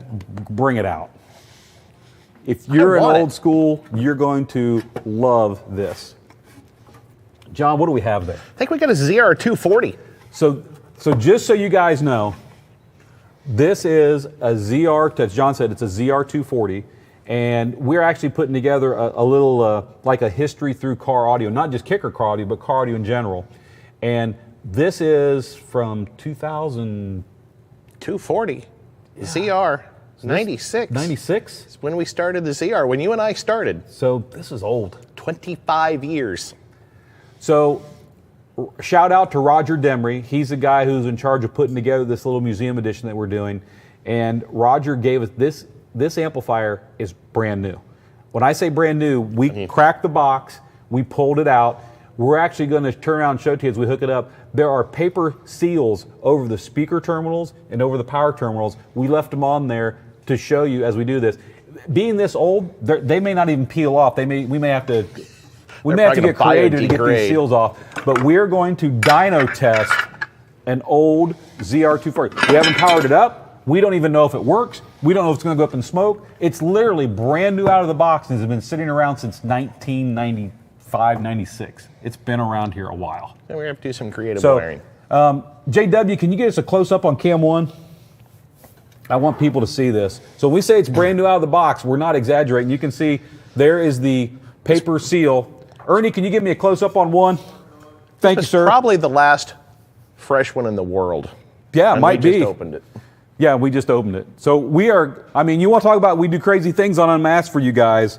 So caution, be certain that you connect to the battery ground wire to the amplifier before making any other connections. Sorry. When removing the amplifier, disconnect the ground wire last. Failure to do so may result in failure of the amplifier. That's standard practice. If you're doing something right, install the ground wire first. That's just standard. So, should we do it? Go right ahead. I'm going to give you the honor. Oh, man. Wonder if I can save it. Meanwhile, back at the ranch. Meanwhile, back at the ranch. What's the Cartwright boys doing? They're not testing amplifiers. I can guarantee you that. I got it! You are amazing. I saved it. All right, so I'm gonna put that over here in the save pile. I'm actually gonna save that. I hope we got the right size Allen wrench. It's 3 millimeter, isn't it? No. 2.5? Yeah. Should have a 2.5 in there. Remember this old school. So I'm gonna. Oh, and you've already got the one off the speaker ones, or was there one on the speaker? No, it ones? wasn't. Okay, it was just on that. Okay. I'm gonna go ahead and cut these off. Can't you just? Oh. No, I can't. Okay. Because the terminals are close together, it'll short out. Okay. I'll fix them later. So obviously John is actually hooking up the amplifier, and understand, I want everyone here to know this is a brand new amplifier from 1996. So we don't even know if this amplifier is going to work, but this is Unmasked. We do things live. I know the show's run a little bit long, but we'll get this in real quick and let you guys see this amplifier dyno test on an amplifier brand new out of the box from 1996. We thought it'd be pretty cool to bring this out. I know there's a lot of old school bass heads in here that enjoy this kind of stuff, and so we just thought we would do this. It was really cool that we were able to find one of these to do it with, and so hopefully you guys appreciate this. We think it's kind of fun. Even the stickers will outlast your car. I'm surprised, but I actually got the sticker off in one piece. I mean, I'm impressed with myself. If you what's that, peel the label game on a beer bottle at the bar? I do pretty good at that too, apparently. So, but yeah, I got it all in one piece. Yeah, later. So I'm actually excited to do this. I hope all of you out there who are into these kind of things appreciate this. And I see people putting in there, to enter the contest, be sure you only do hashtag unmasked one time. If you do it over and over and over and over, it actually won't register, or the system won't pick it up. So just hashtag unmasked one time, and that gets you into the contest, okay? I just want anybody to do all that and think that they are entered, and you're not. So just hashtag unmasked one time, and that puts you into the contest. And you'll actually get to see the winners being drawn. It's pretty cool how this works. You're going to like it. So how's it coming, John? Yeah, we're going to get really creative again. Okay. So John, who's we're not going to give John a very high score for wiring tonight. We're going to give him a pass because we're making wires that are too big fit. Yeah. But I'm going to do the hard part here. The part I forgot before is we're going to hook up the RCA cable. So I'm going to go into the input with my RCAs. I'm actually proud of myself for doing that one. And here, I'm going to pull this out. If you guys, from the Wayback Machine, I'm going to pull this out. I'm actually going to come up closer to the camera. So this module that I just pulled out, this is the ZRX module that we shipped with the ZR amplifiers. When this style of amplifiers first came out, I think it was with the ground heat sinks, the one before this actually came with just a blank module, didn't do anything. Correct. And this is actually a basic subwoofer crossover module, and then you can also have the output be high pass, low pass, or bypass, just full range. And so this was the module. I mean, I just pulled out of the amplifier. That's the first time that module's been out of the amplifier since 1996. We had a whole sleuth of modules. We did. We had MRX, SWX, TWX. We had the EEQ, the automatic or electronic active enclosure. Yep. RGX. Yep. Which one, Ernie? MDP. Yeah. So there were a lot of different modules we made for this series of amplifiers that you simply plugged them in. What was cool is it was crossovers or center channel processing modules or things like that, and they powered off of the power supply in the amplifier. So it was really ultra clean. You're getting all the 12 volt or more DC voltage you need to power the circuitry in this, and it came after the power supply in the amplifier. So these were kind of ahead of their time, to be honest with you, and they just plugged in and out of the amplifier just like that. So they're really cool. The fact they were 24 dB per octave. Yeah, 24 dB per octave on the crossover. So these were really cool. The other really cool thing about those, not to brag about them, was they used the power supply of the amplifiers. They used plus and minus 15 volts. So that's what I just told them. Yep. See, I was over there looking for a screwdriver, you're already on I it. didn't find. Are you good? And since there's no extra power supply, no ground loops. Oh yeah. I'm trying to find a screwdriver for the gain control. Oh, I can use this. We're good. All right, so it should work. Let me see here if it'll fit. Yep, it'll fit. We're good to go. You ready to power it up? All right, hold on. Let me turn the gain all the way down. All right. Oop, I saw a Protection light flash, we got a red power light. It powered on, folks. Living loud. We got a ZR240 with a heartbeat. Okay, so now I'm going to go through this pretty quick so that we don't keep you guys too long, but there is, when you dyno test an amplifier, and you didn't see it on the 4 we did earlier, because I went ahead and set the gain on all 4 amplifiers. I already did this process so we wouldn't slow down the show. But what we're going to do now and now is you don't care? Yeah, well, I have to now because it's brand new out of the box. So there's actually a setup process. So I'm going to go back. We're going to exit the amp dyno. If I don't push it one more button too many again, exit. And there, it's called the DD1 Plus. And what this is how you set the radio for a clean signal, the amplifier for a clean signal, then you set your amount of dB overlap that you want to do, and then you do your amplifier dyno test.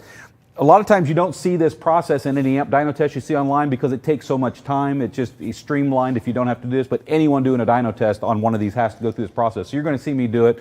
And so basically I'm going to go through here, I'm going to go into the DD1 Plus, I set the head unit volume to minimum, so I'm going to turn the head unit all the way down. So now my head unit's at 0. Okay, start track 12 or 13, so I'm going to go over here and I'm going to start track 12. Just follow the prompts. Yeah, it's real easy to do. It's not hard at all. Just takes a little time. It just takes a little time. So now track 12 is running. That's the 40 hertz sine wave. And then so I'm going to click next. So next. Adjust head unit to maximum volume, undistorted level. So what I'm going to do is I'm turning the head unit up. And we know it won't clip at full And we volume. already know because we've tested the head unit like John just said. So I'm all the way up on this head unit. This particular head unit does not clip. You can turn the volume all the way up and the RCA outputs are still clean. So you can see here, if it was clipping or if the head unit was distorting, you would see the red distortion light here come on. And if that light came on, we would turn the head unit down until that light turned off. And so that's how you find the maximum clean output of the head unit. Well, this one all the way up is still clean, so we don't have to worry about it. So no distortion, we're good to go. We know all the way up is good on our head unit. Press next when finished. There's next. Adjust amplifier gain to maximum. So now I'm going to come over here to the amplifier. Crank it up. And I'm going to turn it all the way up. Not recommended for normal install. Yeah, don't do this for normal install. Absolutely not. Even an abnormal install, don't do it.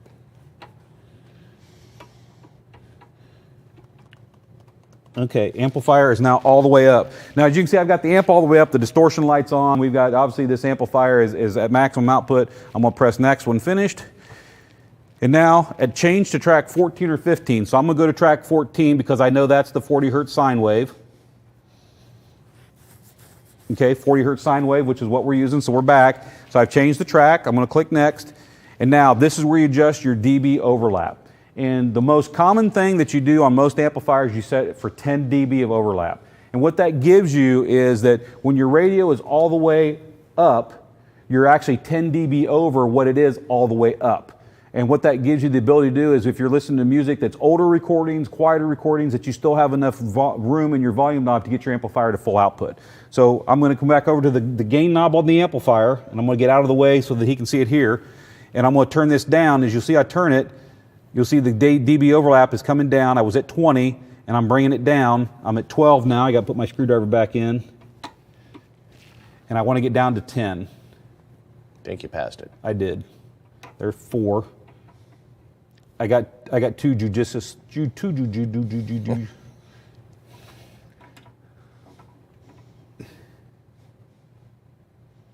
fact you're able to do that with that big screwdriver is amazing. Okay,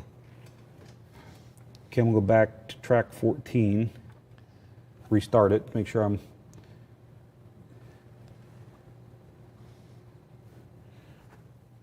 I can barely. I need to get my little pocket tool out screwdriver.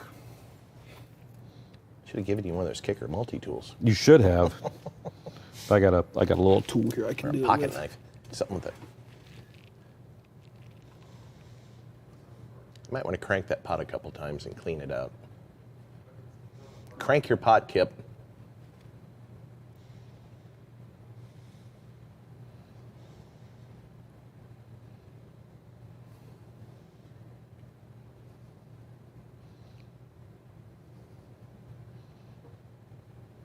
It is 25 years old. It is.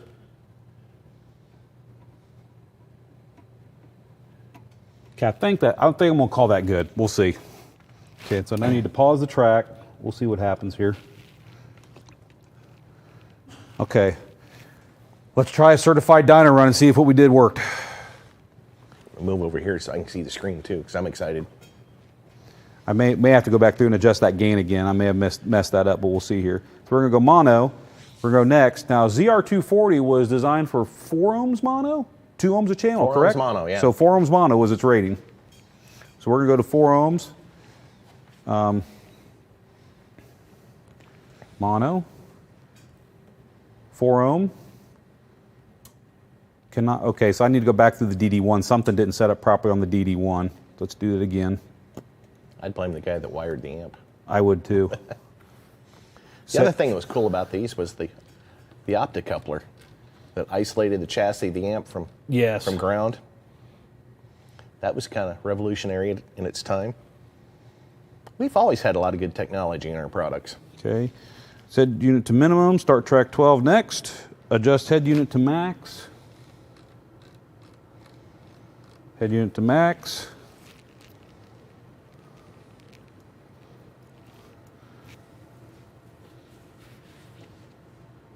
Gotta turn this down. Head unit to max. Okay, next. Amplifier gain to max. Next. Now the people are realizing why you did this ahead of time. Yeah, now you know why I did all this ahead of time on the other amplifiers. Next.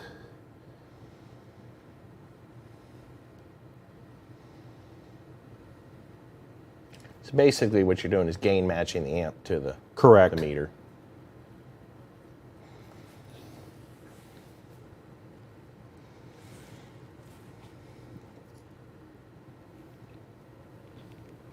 Cannot proceed, mute signal to continue. Now, for some reason, we're not passing the AM to DD1 setup test, and I don't know why. Now let's run through it again. Let's do this. Let's power cycle the amp. Make sure we haven't put it into some freaked out mode.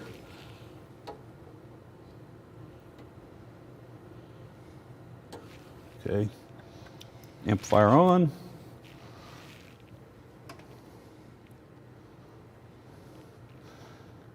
$12 or $13. So we'll go to 12. Head unit all the way down. Okay. You know, you're showing the world your best side. I know, my backside with, okay, so 12 or 13, track to the minimum, adjust head unit to max. Head unit or gain? Head unit, so head unit to max. There's our head unit to max. Next, adjust amplifier gain to max. Next, track 14. Think how many times Derek has done this. A lot. Hats off to you, buddy. Okay. There we go. Now it's adjusting right. Okay, are you on this? Are you on this? The He meter? will be. There he is.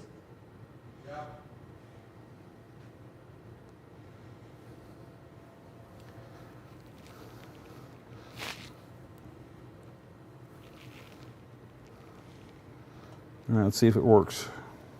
Cross your fingers.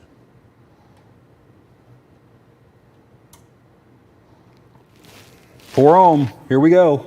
Track 14. Safety goggles. Safety goggles on. I'm going to go back to track 4, which is our So test this track. was rated at 240 watts. Okay, everyone, cross your fingers.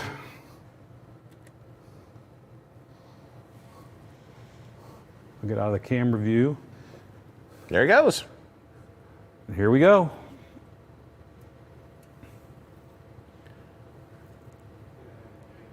Yeah, something, when I'm doing the DD1 setup, something. Did 259. 259, so there it did 259. Let me go back. It's rated at 240. That's very true.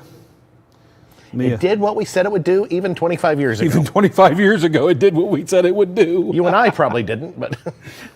I'm going to go through the, go back. Man, it won't do, man, I don't think it'll do a 2 ohm. We'll try it. The 120 did. All right, let's try it. It blew the fuse when it did it, but we can always put bigger fuses. Here we go. What's going to happen? You may go into protection and main hot. Okay, it went into protect, Yep, and the just fuse went. snapped. Yep, we just lost the fuse. I heard it snap. So that's there we why go. fuses are important. They protect the amplifier. We got up to 103 amps before it snapped the fuse. Yeah, and it's only rated 30 amp fuses. There you go. So, there we go. The Magic Smoke show actually happened. We popped a fuse. It wasn't really smoke, but Wasn't really smoke. It just proves 25 years ago we weren't lying either. No. So that gives you, I feel like I've role reversed with you. Nice seat there, John. So anyhow, everyone who's tuned in, I appreciate you tuning in. We got to do a test on the ZR240. It made rated power. We did snap the fuses trying to do a 2-ohm test. I think we'll do is we'll get some new fuses in this, and maybe in a future show we'll do some more testing on the ZR240. But I did promise everyone we're going to give away something. So let's, and yeah, I think you're right. If we were to do a dynamic test, Aziz, that would probably work out better. Aziz is actually tuned in. Yeah. So Aziz was head of our warranty department, so he should know. Yes. So what we're going to do here, I am going to go here. We're going to do here, and it was hashtag unmasked. And we are going to start collecting. That's all? No. There's got to be more entries than that.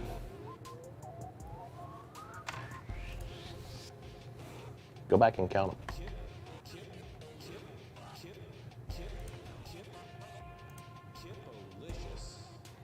Choose a broadcast. Amp Dyno. Hashtag unmasked. Let's see who's the winner. Draw. All right. So here we go. Oh, that's nice. It's like The Price is Right with the spinning wheel. Okay, Ernie, I'm going to screen share this real quick. Can you bring my laptop up? Sure. You're the best. It's almost like he's done this before. I've done it once or twice. Chrome tab, giveaway tool, boom. There it is. Boom. Okay, Ernie, go ahead and throw this up on the screen real quick. Congratulations. So congratulations. Ernie will throw this up and everyone can see it. Our winner is Daniel Reynolds. So Daniel, if you will, please, I need you to reach out to us since I've got no way to get a hold of you. You're in the feed. But if you'll reach out and give us your information, your shirt size, your shipping address, no P.O. box, and your phone number, we are going to get a prize package out to you. This was just a quick instant draw. Thank you guys for tuning in and hanging around, especially for watching the ZR240. But Daniel Reynolds, please reach out to social@kicker.com. Ernie, you can go ahead and come back to us here at the screen. You want to send him the blown fuses for a souvenir? Yeah, we'll send him the blown fuses as souvenirs. So anyhow, everyone, as always, I hope you enjoyed tonight's show. I know it ran a little bit long. We packed a lot into tonight's show. Thank you for tuning in. Thanks for having a good time with us. There's a good host of people here in the show tonight. We've got myself, Kip Litzy, Dr. John Byers, District 12 Volt. JW is running cameras tonight. We got Sandy in the back doing a great job. We got Bill Frog on social, as always, Ernie back there. We are proud to be the few up here representing the entire Kicker family here in Stillwater, Oklahoma. We hope you enjoyed the show. We are going to have 3 more shows coming up for the month of December. Then we're going to be out the 28th, so I want to give you guys a heads up on that. We're all going to take that show off for the holiday. Encourage you to do something that you love with friends and family, because that's what the holiday is about. Yep. We are going to have a special little thing to show on the holiday, though, even though we won't be in the studio. But we got 3 great shows planned coming to you next month. Thank you for tuning in tonight. As always, enjoy the rest of your week. Have a safe and wonderful weekend. Enjoy that Kicker koozie. Keep whatever favorite beverage you have cold. And we will see you next Tuesday night, 7:30 Central Time, right here on the Kicker Facebook and YouTube channels. Have a good night, everyone. Keep on living loud. Peace out.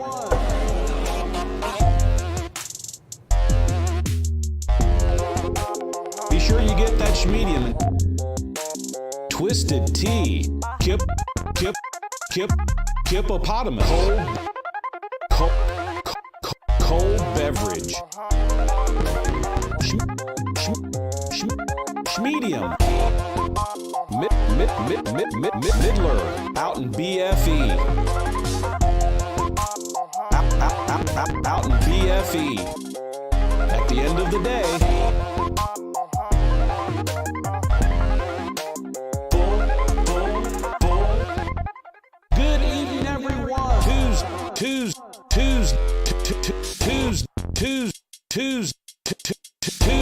Tuesday.